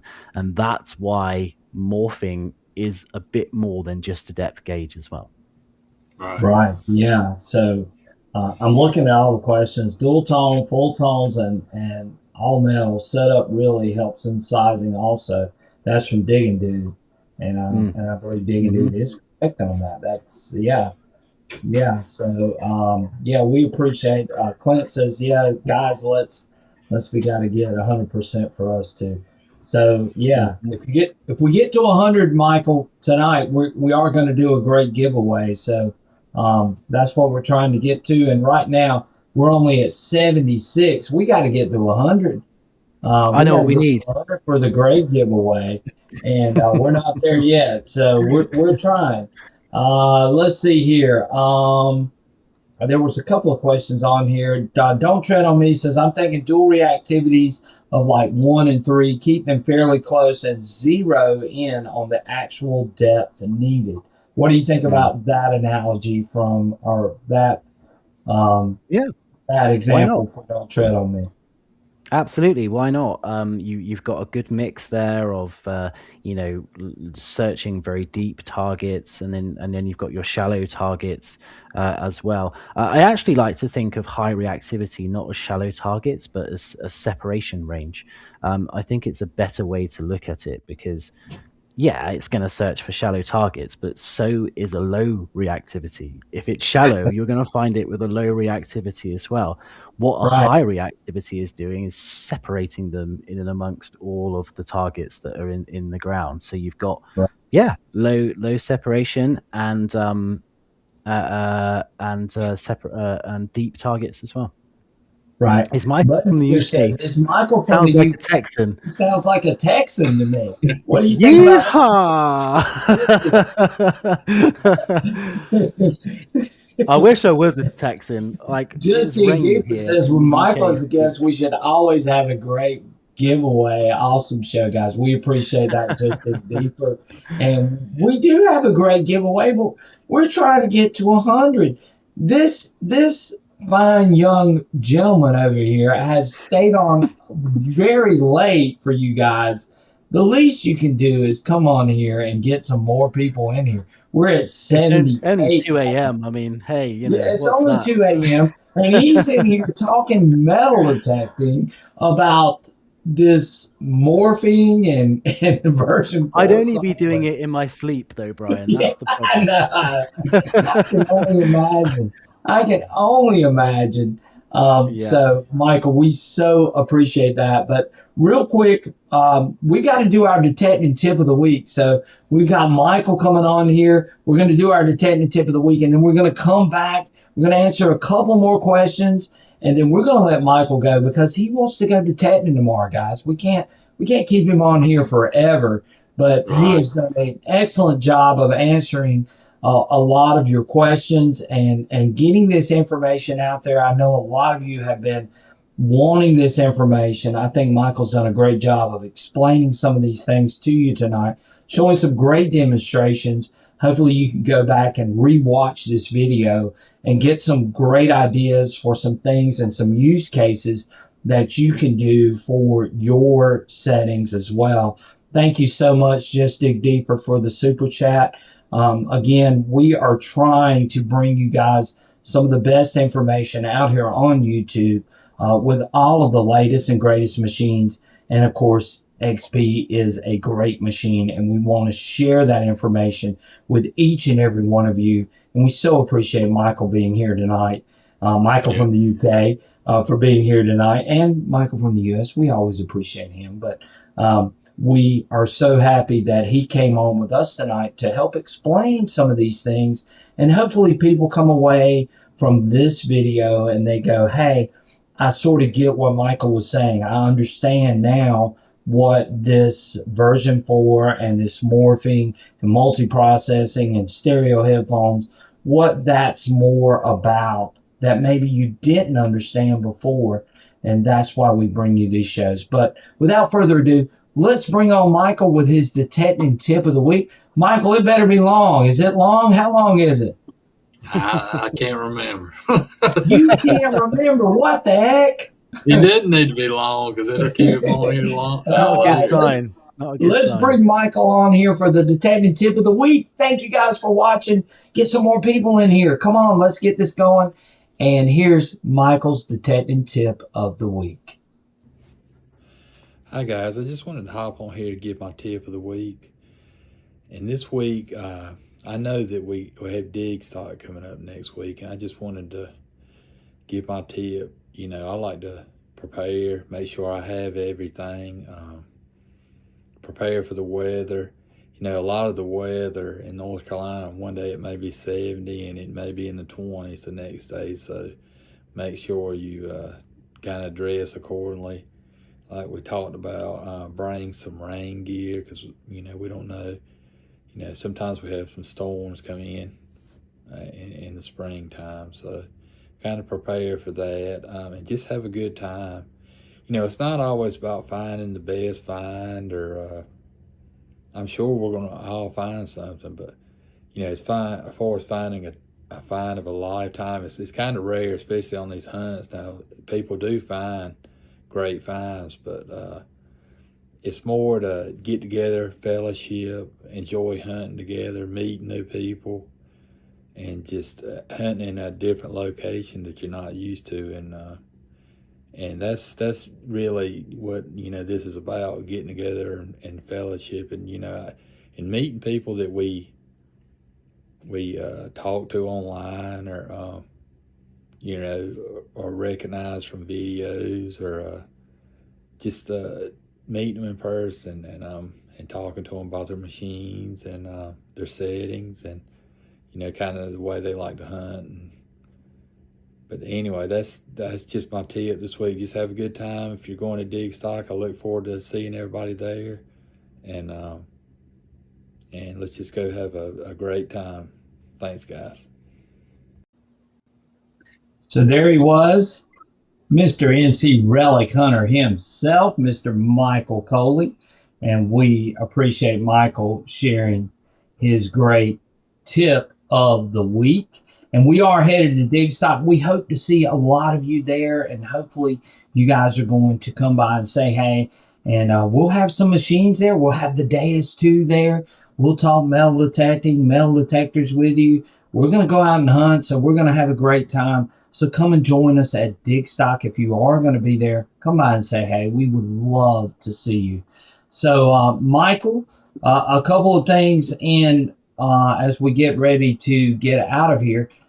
What are some other things that you can tell people of why they should use this new version 4 software and how it can benefit them heading out into the field? What are some things that you can tell people? Yeah, so I mean, it's just a better version to use. I get that a lot of people almost don't want to upgrade because they're in the mindset of, well, if it's not broken, don't fix it. But we offer this completely for free, and we offer some amazing features that, okay, you don't have to use them all the time, but they are there if you want to use them. And you might not use them for a month, 6 months to a year, or whatever, but they are there for you. And, you know, okay, you might have to upgrade your headphones so that you can hear some of these features, but it's a minimal cost for some headphones. It's going to give you a much better experience. There's richer audio now. Everything sounds clearer. It's just nicer. I mean, even the pinpointer, I don't know if you guys have Right. noticed that. It's just so much smoother and nicer now, to Right. use that linked to your headphones. So um, there's lots of benefits to it. There's the tools that I've explained and talked about, and how they can benefit you, but it's also future proofing yourself as well. If you're still on 0.71 or whatever, and it's working for you, great, it's working. That's absolutely fine. But I personally believe you're missing out on so many good things. Like on 0.71, you don't even have the equalizer. Wow. I think the equalizer is amazing, and you don't have it. It's like, come on, it's a free upgrade. Go and do it, even if you just do it for that one feature alone. I think is more than worth it. Right. But I can do a demonstration with dual axis, if that's Yes. what Will you you guys do? want Can to you do. do that real quick before we Yeah, start? I think dual axis. We explained very earlier that it's got a very specific use for a specific environment. Now, where would I use dual axis? Well, I think if I was doing something like aircraft recovery, or there was a buried tank or something that was a huge metal item that I wanted to basically metal detect very deeply, because Right. let's face it, all metal mode is a very deep way of detecting. But I also wanted to kind of draw out on the ground how big this target is and where Right. its extent was. This is what all metal mode's going to give you. Now, it's very important with dual axis mode, that if you're going to use it, it will give you all metal mode with discrimination. Okay, so that's an amazing feature that, to be honest, I don't think you can get that anywhere else. But you do have to ground balance your machine. It is just like the Extreme Hunter. And if you've gone out and used dual axis mode, I can guarantee you didn't think to ground balance it. It is in the manual, so Right. it is no Yeah. A excuse. lot of people will not ground balance for whatever reason. And Yeah. I get it. Our soil is neutral. Sometimes I don't ground balance, but it's still a good hmm idea to do it. Right, Michael? Yeah. it is, yeah, it is. But I just want to just touch on the fact that that's where I would use it. Make sure you ground balance it away from metal items and iron so that you get a true reflection of the ground.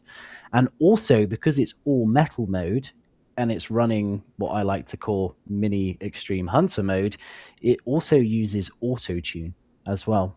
So Right. this is a very important feature of all metal mode.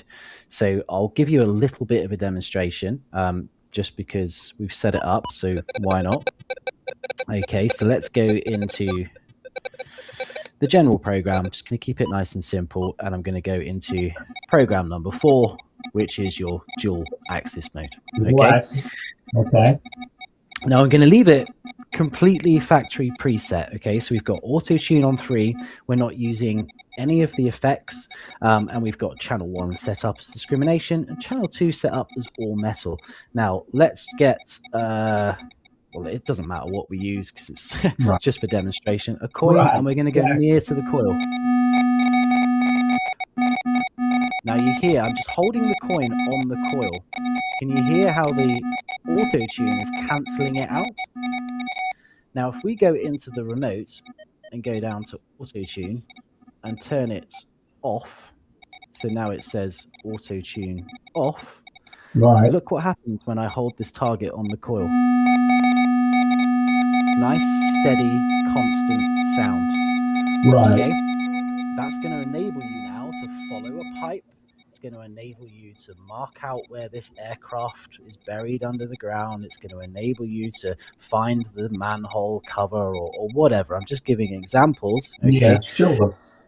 And it's not going to auto tune. Whereas with auto tune on, what it's going to do is it's going to try and reset itself so that it forgets that target and wants to look for something else. That's kind of the idea of it.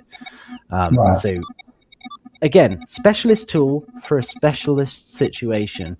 Don't think you can go out into a plowed field where you're hunting for relics, coins, and artifacts and use dual axis mode, because chances are you're using the wrong tool for the job. You'll probably find something because, of course, that's the nature of the beast.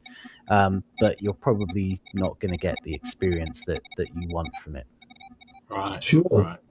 Right. And again, Michael, you're helping us out with these use case scenarios for a lot of people that have never heard this before, and that's the main thing why we wanted to have you on here tonight, is to help people try to understand what some of the use cases are for this multi-processing and the different preset programs that you have on the multi-processing platform. So again, that was awesome that you explained that.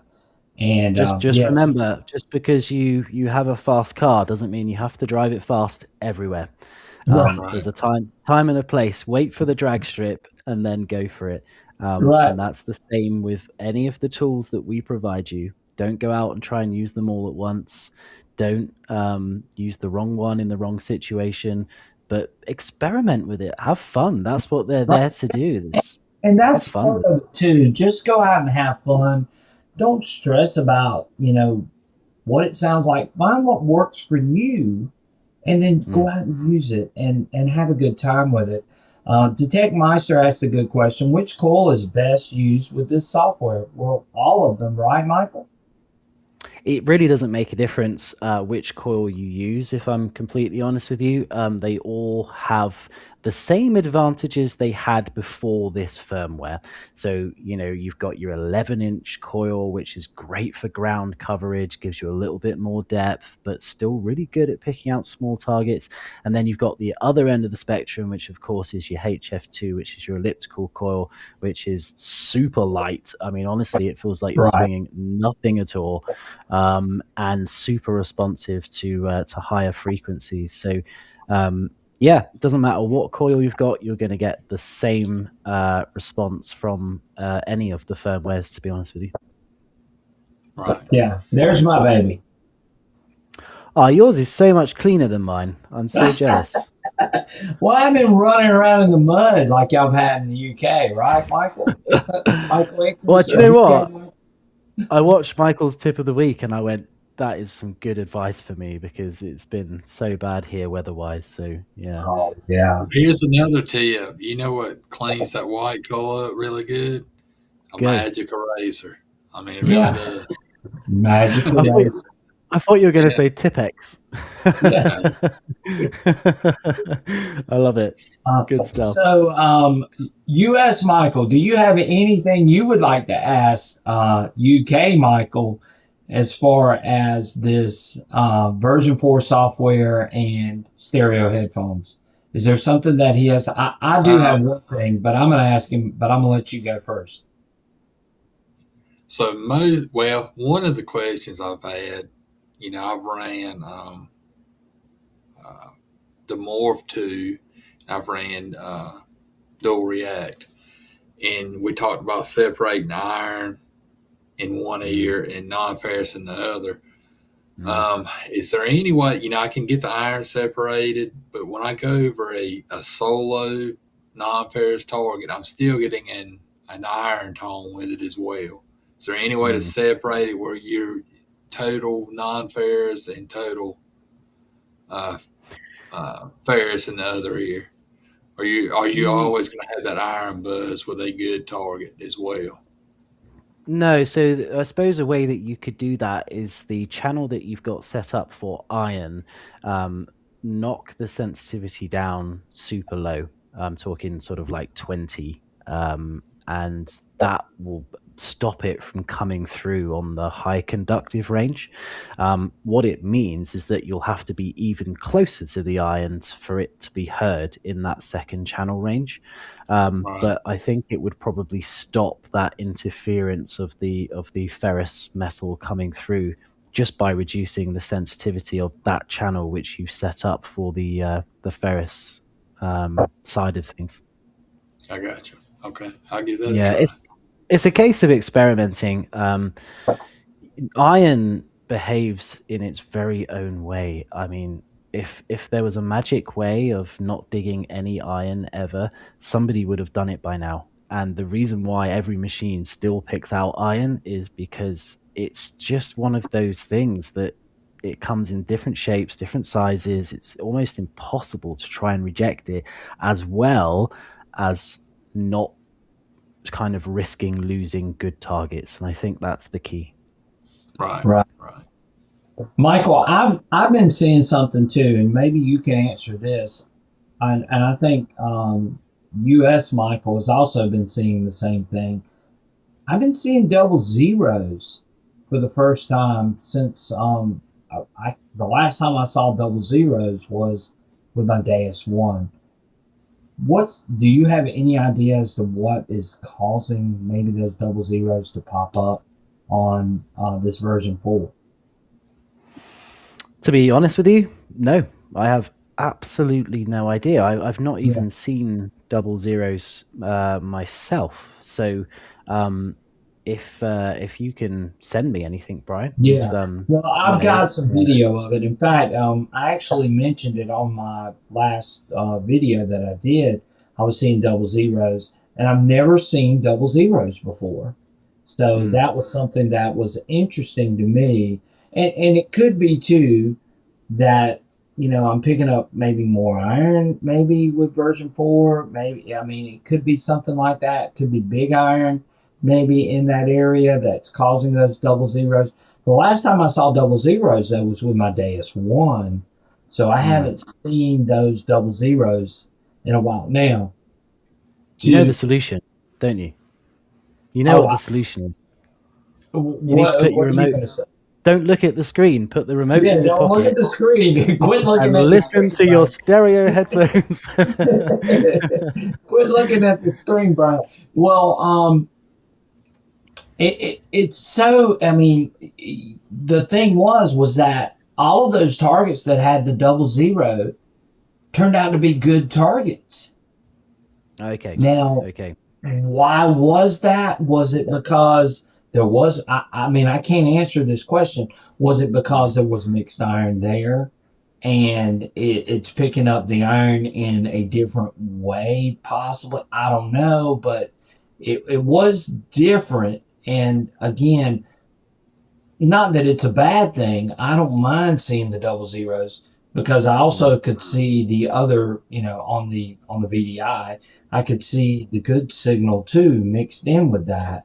And maybe it is the iron. Maybe, and again, I was using the HF2 coil. I don't know if the fast multi-frequency coil would have shown me the same thing. So, that could have been thing. And I was running at a max frequency of 53 kilohertz. So, could have been because I was running at a higher frequency. And now that we've factored in some things, I don't know, but it was an interesting thing.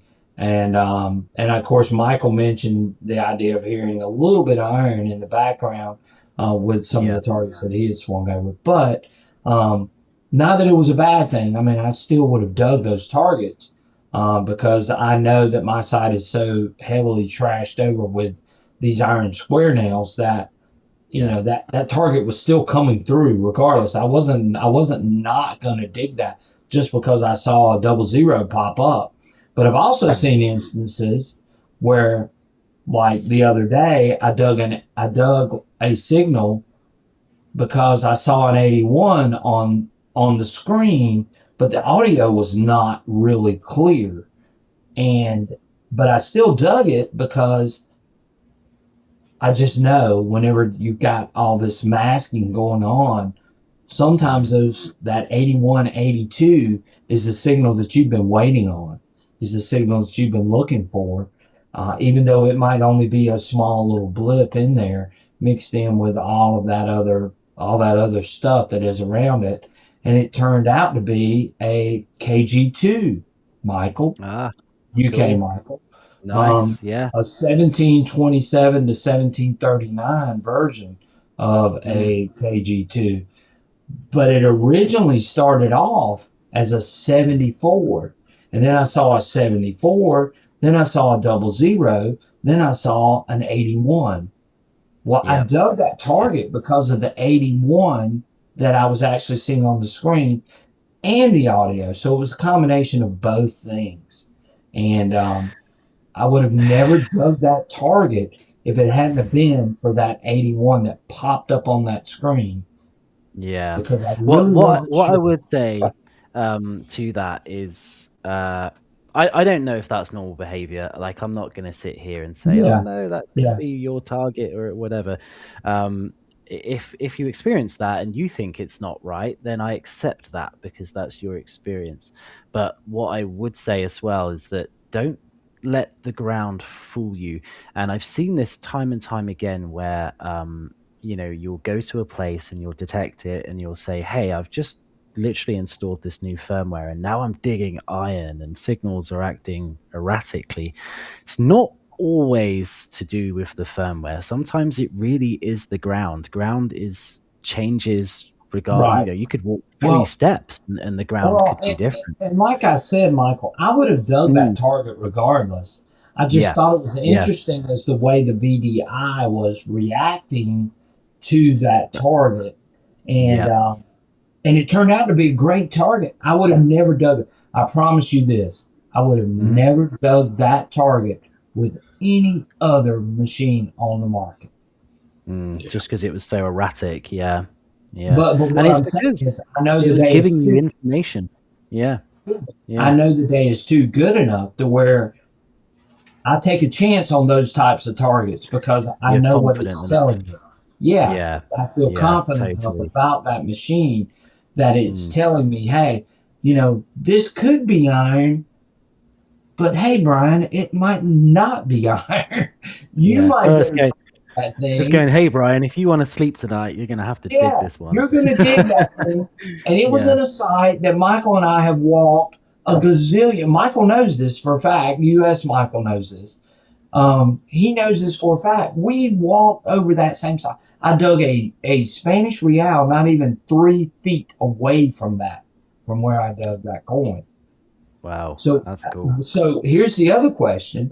It goes Mm, back to, well, why did I miss it the first time and I didn't get it and I didn't get it, but then I come back. Is it version 4? Is it the new?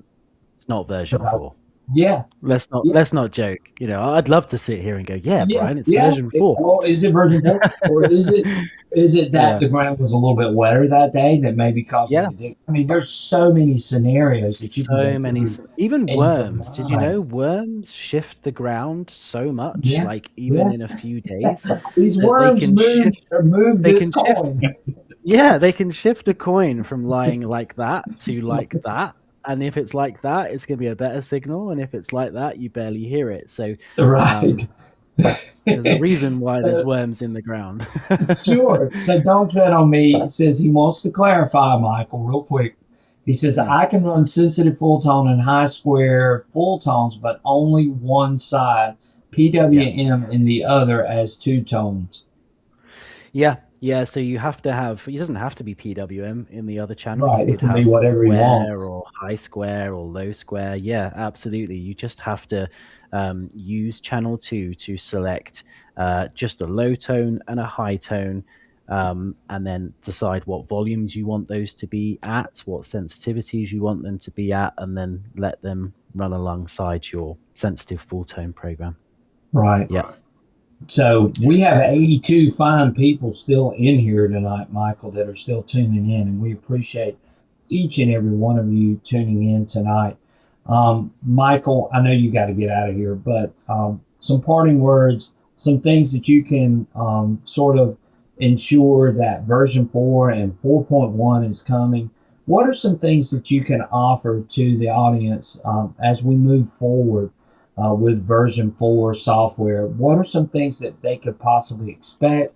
Why they should update to version 4? And again, I know you've gone through the use cases, but Mm. tell them again why they should give version 4 a chance and give it a try. Yeah, so there's so many reasons. I honestly could sit here for all night and say, this I've since I've been using version 4.0, I've been astonished by the things that I've pulled out of the ground, even the size of the things that I've pulled out of the ground at the depths that I've pulled them out. The extra information that it now gives you through the headphones. We have to remember that the Deus 1 and the Deus 2 were Right. both audio machines. That was their niche. Or yes, they were wireless. Yes, they had Exactly. a patented audio link, but the thing that made them different and stand out to every other machine was the fact that you could close your eyes and walk along a field and know exactly all about the targets that you could hear. You'd be able to understand how big they were. Even to a point when you get a little bit more experience with it, you can understand if a target's round. And I know that sounds crazy, but you honestly can. Yeah. Um, there you go. There's Yep, both of them. there's That's one. the Deus Yep. 1 and the Deus 2. Hmm.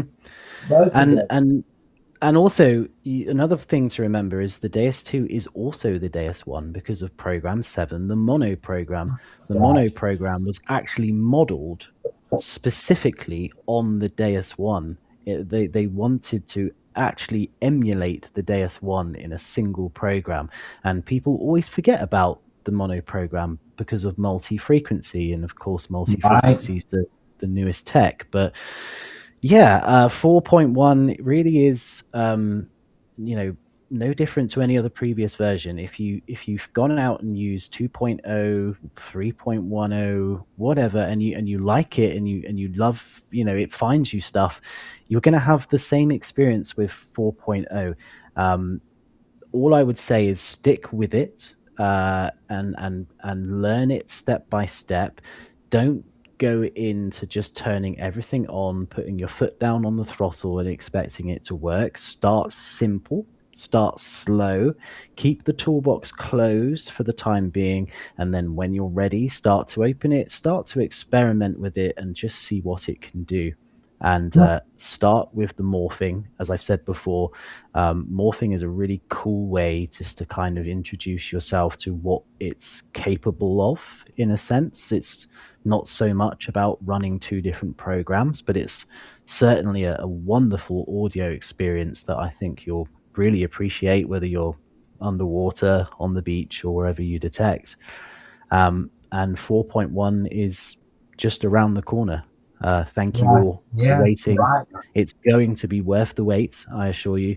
And yeah, it's coming, and everyone Right. will be able to access these new features.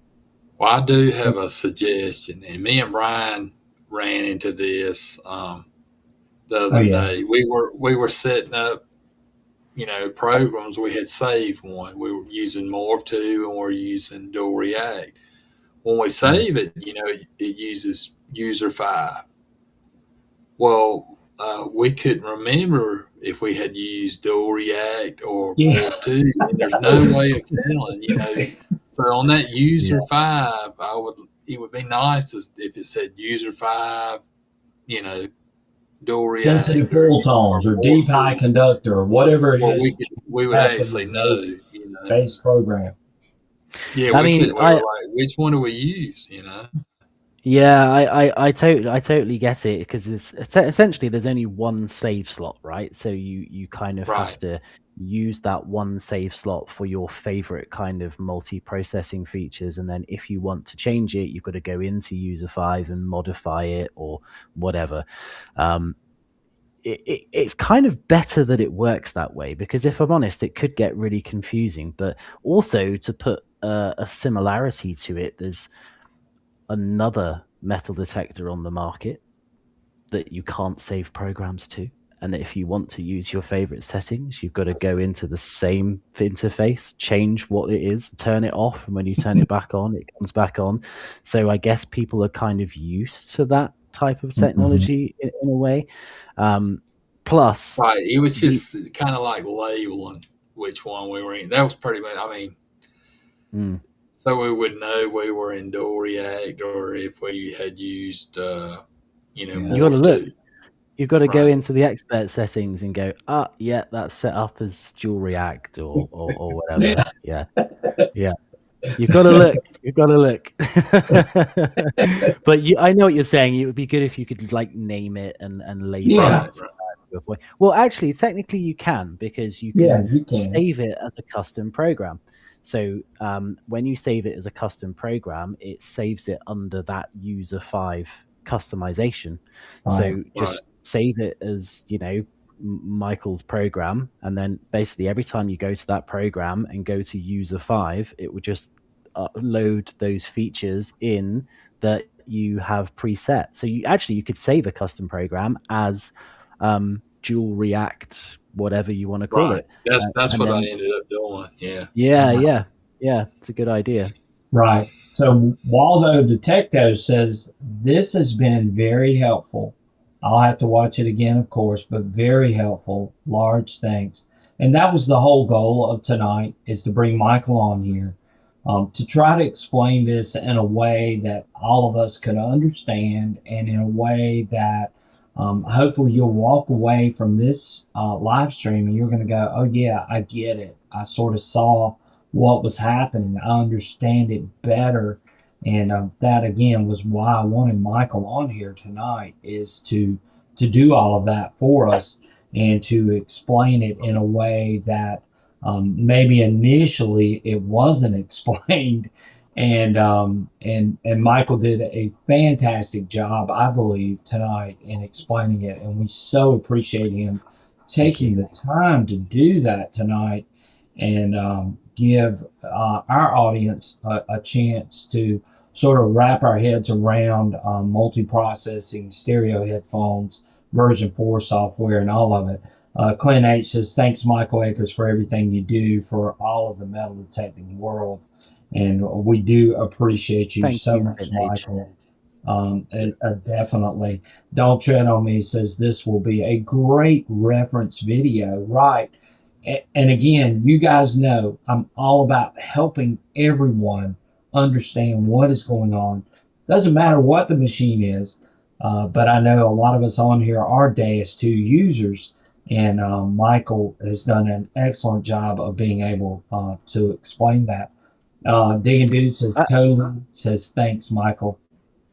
Thank you, Digging Dude. Actually, I was going to just point out that some of the features that we've talked about tonight aren't always actually just applicable to the DS2. I think it's about metal detecting theory, metal detecting mindset, all of these things which builds a little bit of experience and knowledge to, turn you into that person that goes, hey, I'm going to play with this and I'm going to try that and I'm going to see how it works. It's a learning curve for everyone. So even if you're watching this and you don't use the XP Deus II, hopefully you got something from it Right. that helped you in your journey. Sure they did, Michael. And here's another one. Really great show. Learned a bunch. Thanks all. Have a great weekend, guys.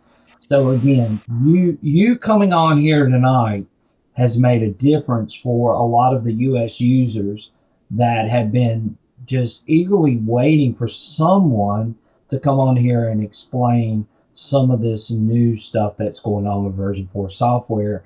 And I think we got a lot of our answers tonight, just seeing the demonstrations, hearing you talk about it. What are some of the use cases for this? These are the types of things that people have been waiting for. Again, you did a great job of really going through a lot of those things. Thank you. Dick Yeah, Darrell says, I learned I tonight. hope so. Hopefully everyone got that. Yes, Yeah. and they did. Digging Darrell says, I learned tonight that I will use Morph 1 and Morph 2, but leave the other alone for now. Right. And of course, you don't have to run. Nobody's telling you what to run here. What we are telling you is there are a lot of good use cases for a lot of this stuff. And it's another tool in the toolbox, like Michael said. And you can decide whether you want to run it or not, whether you choose to do it or not. Everybody's different. I'm not going to tell you the settings, but I am going to tell you that your ears need to like what you're hearing, as many of us know. And this software gives you that way to adjust your ears to whatever you like and figure out what is going to be, the settings you like. In a lot of ways, you got to analyze your site, you got to analyze what settings you want, and you got to go through and run those things the way that you like. And that's but at the same time, don't Yeah. think too much about it. Enjoy yourself. Have fun with it. Don't stress it because you're in the field and you're like, oh, I need to try these new presets. I need to try these new settings. Don't panic. Just experiment with them. Try it. It's like a new fine wine or a new type of food. Exactly. And there's so many great comments coming through. Digging Dude says, Thanks, he says, Michael, he says, please come on this show when new updates come out. Such a knowledgeable show. We appreciate Digging Dude. Thank you. DC Diggin says, hey, I'm looking forward to learning the stereo headphones. Again, Michael, I think you eased some of the anxiety that people were having about these headphones as they get used to dealing with version 4. But again, I've always said this too. If this isn't something that's your cup of tea or something you can still run it the same way. Michael just told you. You can go run 3.10 with version 4. Just don't turn on the multi-processing, but Michael's giving you some great tips, some great analysis of what can help you out in the field. And that's why we brought him on tonight. Green Mountain says, thanks guys, great stuff tonight. We appreciate you, Green Mountain. Thank you. So a lot of people are super excited after hearing you go through some of these things tonight, Michael, and we are super excited that we were able to get you on here. Bubba Smith says, XP continues to impress. Where else can you buy one machine and keep upgrading just by buying a few attachments? Right. Yeah. And that's a good point too, that a lot of people are going to say. So again, Michael, we appreciate it, guys. US Michael is going to be with me at Digstock coming up next week. We were hoping that UK Michael was going to be coming, but unfortunately, I was trying. He's not going to be able to make that trip. But it's a long way to come from, what was it, Texas, wasn't it? we would have gave him a splash of bourbon, and we would have had a great time. And we know that. Oh, we would have. Yeah. Yes. It would have been great. But next time, I will try my. Even if I have to come on holiday, I want to come to a pit stop. So, well, we would have loved to have you down here, Michael, and I know a lot of the audience would love to have seen you, but we understand, and we're looking forward to you coming to the U.S. at some point, and maybe we can take you on a metal detecting adventure with us as well. I think you would find it quite fascinating, Michael. I would love it. It would be the snakes that I don't like, the fines and the company. Snakes and the alligators and bobcats and bears and those types of things. We have a little bit of everything for you here in the South, but we would love to. As long as I can jump on your back, Brian, I'll be there. Yeah. We'll have a great time. We'll go out and have fun, but we look forward to seeing all of your upcoming videos. Remember, don't forget to go check out Michael on Only Me Metal Detecting. Again, he's got a great channel. Um, Fascinating hunts. If you like seeing old ancient history, Roman history, those types of things, English history, then go check out Only Me Metal Detecting. But also there's technical videos on there too. So I talk you through like menu structures, how to program in certain things as well. So if you want to Sure. learn a little bit more about the DS2, actually it's a bit of a shameless plug, but I've updated a program that I make called Forager, and it's now got morphing attached to it. So if you want a program that's kind of customized a little bit more for field use, but has a subtle morphing effect to it, it's not too in your face, but it's subtle, then try the Forager program too, because maybe you'll like it. It's pretty good for me. So Right. So Michael does instructional videos. He does hunt videos, just like he just said. And go check out Only Me Metal Detecting. But you can also find Michael on XP Metal Detectors as well. Michael, I'm sure, will be coming with more videos on the Deus too. oh Just yes, just like lots more we are coming. coming with videos on the Deus too. Hopefully, Yeah. we'll have 4.1 in our hands very, very soon. And we'll evaluate that and bring you some content, some information on 4.1 as we move forward. Real quick, I do have to do some housekeeping duties, but we always want to mention our good friend at LMS Metal Detecting. If you are interested in a Deus 2, the HF2 coil, the new stereo headphones, check out LMS Metal Detecting. Mr. Mike Howell will get you hooked up with anything and everything metal detecting related. Here's his website right now, and you guys can see his contact information there down at the bottom. LMS Metal Detecting in Murrells Inlet, South Carolina, 29576. Phone number 843-457-2795. Go check out Mike. He can get you hooked up with anything and everything metal detecting related. And we're bringing Michael back on here too. LMS is a great sponsor of our channel. We always love mentioning him. And he can get you hooked up with a Deus 2 and that HF2 coil with these stereo headphones and that version 4 software, which you're going to love. So, again, Michael, we so appreciate you. Thanks so much for Thanks for staying having me. It's been a so pleasure. We, late tonight. we appreciate it. We Uh, learned a lot tonight. Right. I think a That's lot of people awesome. did. The Yeah. Diggity Dan says, I want me a Deus 2 now. So we're seeing Well, he some knows people. where to go. You just put an advert up of where Yeah, you that's can buy right. one. So Clint A LMS. says LMS is great no matter what kind of machine you have. That is so, so true. Dennis White says, great show. Definitely going to rewatch. Thanks, everyone. And I know a lot of people are going to want to go back and check this show out. Edward G says, enjoyed the show tonight, everyone. Happy detecting this coming week. And I'm heading out on a metal detecting adventure this week. Stay tuned as we will have some content coming. We will be running our days too, but we might run another machine.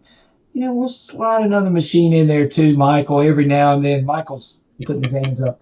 But we love all of these companies because they all do a great job of bringing us great equipment and things that we can use. It's up to you what you use, right? And you Yeah. decide what's going to work best for you. The Deus 2 is a fantastic machine. We love those machines. And we love to hear from XP and from Michael tonight on all of the great things that are coming from XP. We hope to have Philippe on real soon. Maybe Michael can come back with him as we get closer. Maybe there are some new things on the horizon. We're not going to say anything, but maybe there are some new things on the horizon. Yeah, I see that. I see those little eyebrow twitches. So, never know what's going on with XP. And we so appreciate Michael tonight. Guys, thank y'all so much for tuning in. We've got some giveaways here, but again, we got to get to 100. If we don't get to 100, we don't do a giveaway. That's how this works here. We almost got Spread the there wealth. tonight. We got really, really close. We got up to 70. We got over to 80 something, but we'll get to 100, and we got a fantastic giveaway when we get to 100. Anytime we go over 100, we do a great giveaway. So you definitely want to tune in and make sure that you hit that notification bell and you get in here on Southern Relic Adventures and you come and check us out. By the way, too, I was on the Dig Show today, Mr. Chris Counter on the Dig Show. So go check out that video. I know he would greatly appreciate it. We ran out of time. I was going to show a clip, but we had so much great Deus II talk going on tonight that this was way more important, I felt like. So, but we'll get some of that content up to you guys. But go check it out. If you hadn't seen that live stream, go check that out too. We appreciate Chris sharing us. We're talking a lot of history, a lot of military history. So go check us out there too as well. Michael, thank you so much. Hang out for just 1 second. I promise I'll let you go as soon as we're done. Thank you, guys, thank y'all so much. I hope you guys have a fantastic rest of your week. We appreciate each and every one of you. Go out and find some amazing things, and we'll catch you guys soon on our next adventure. Thank y'all so much for watching. Hit that like button before you leave. We appreciate you, and we are out of here. Have a great weekend. Go out and find some treasure. We'll see you soon. Take care. Bye-bye.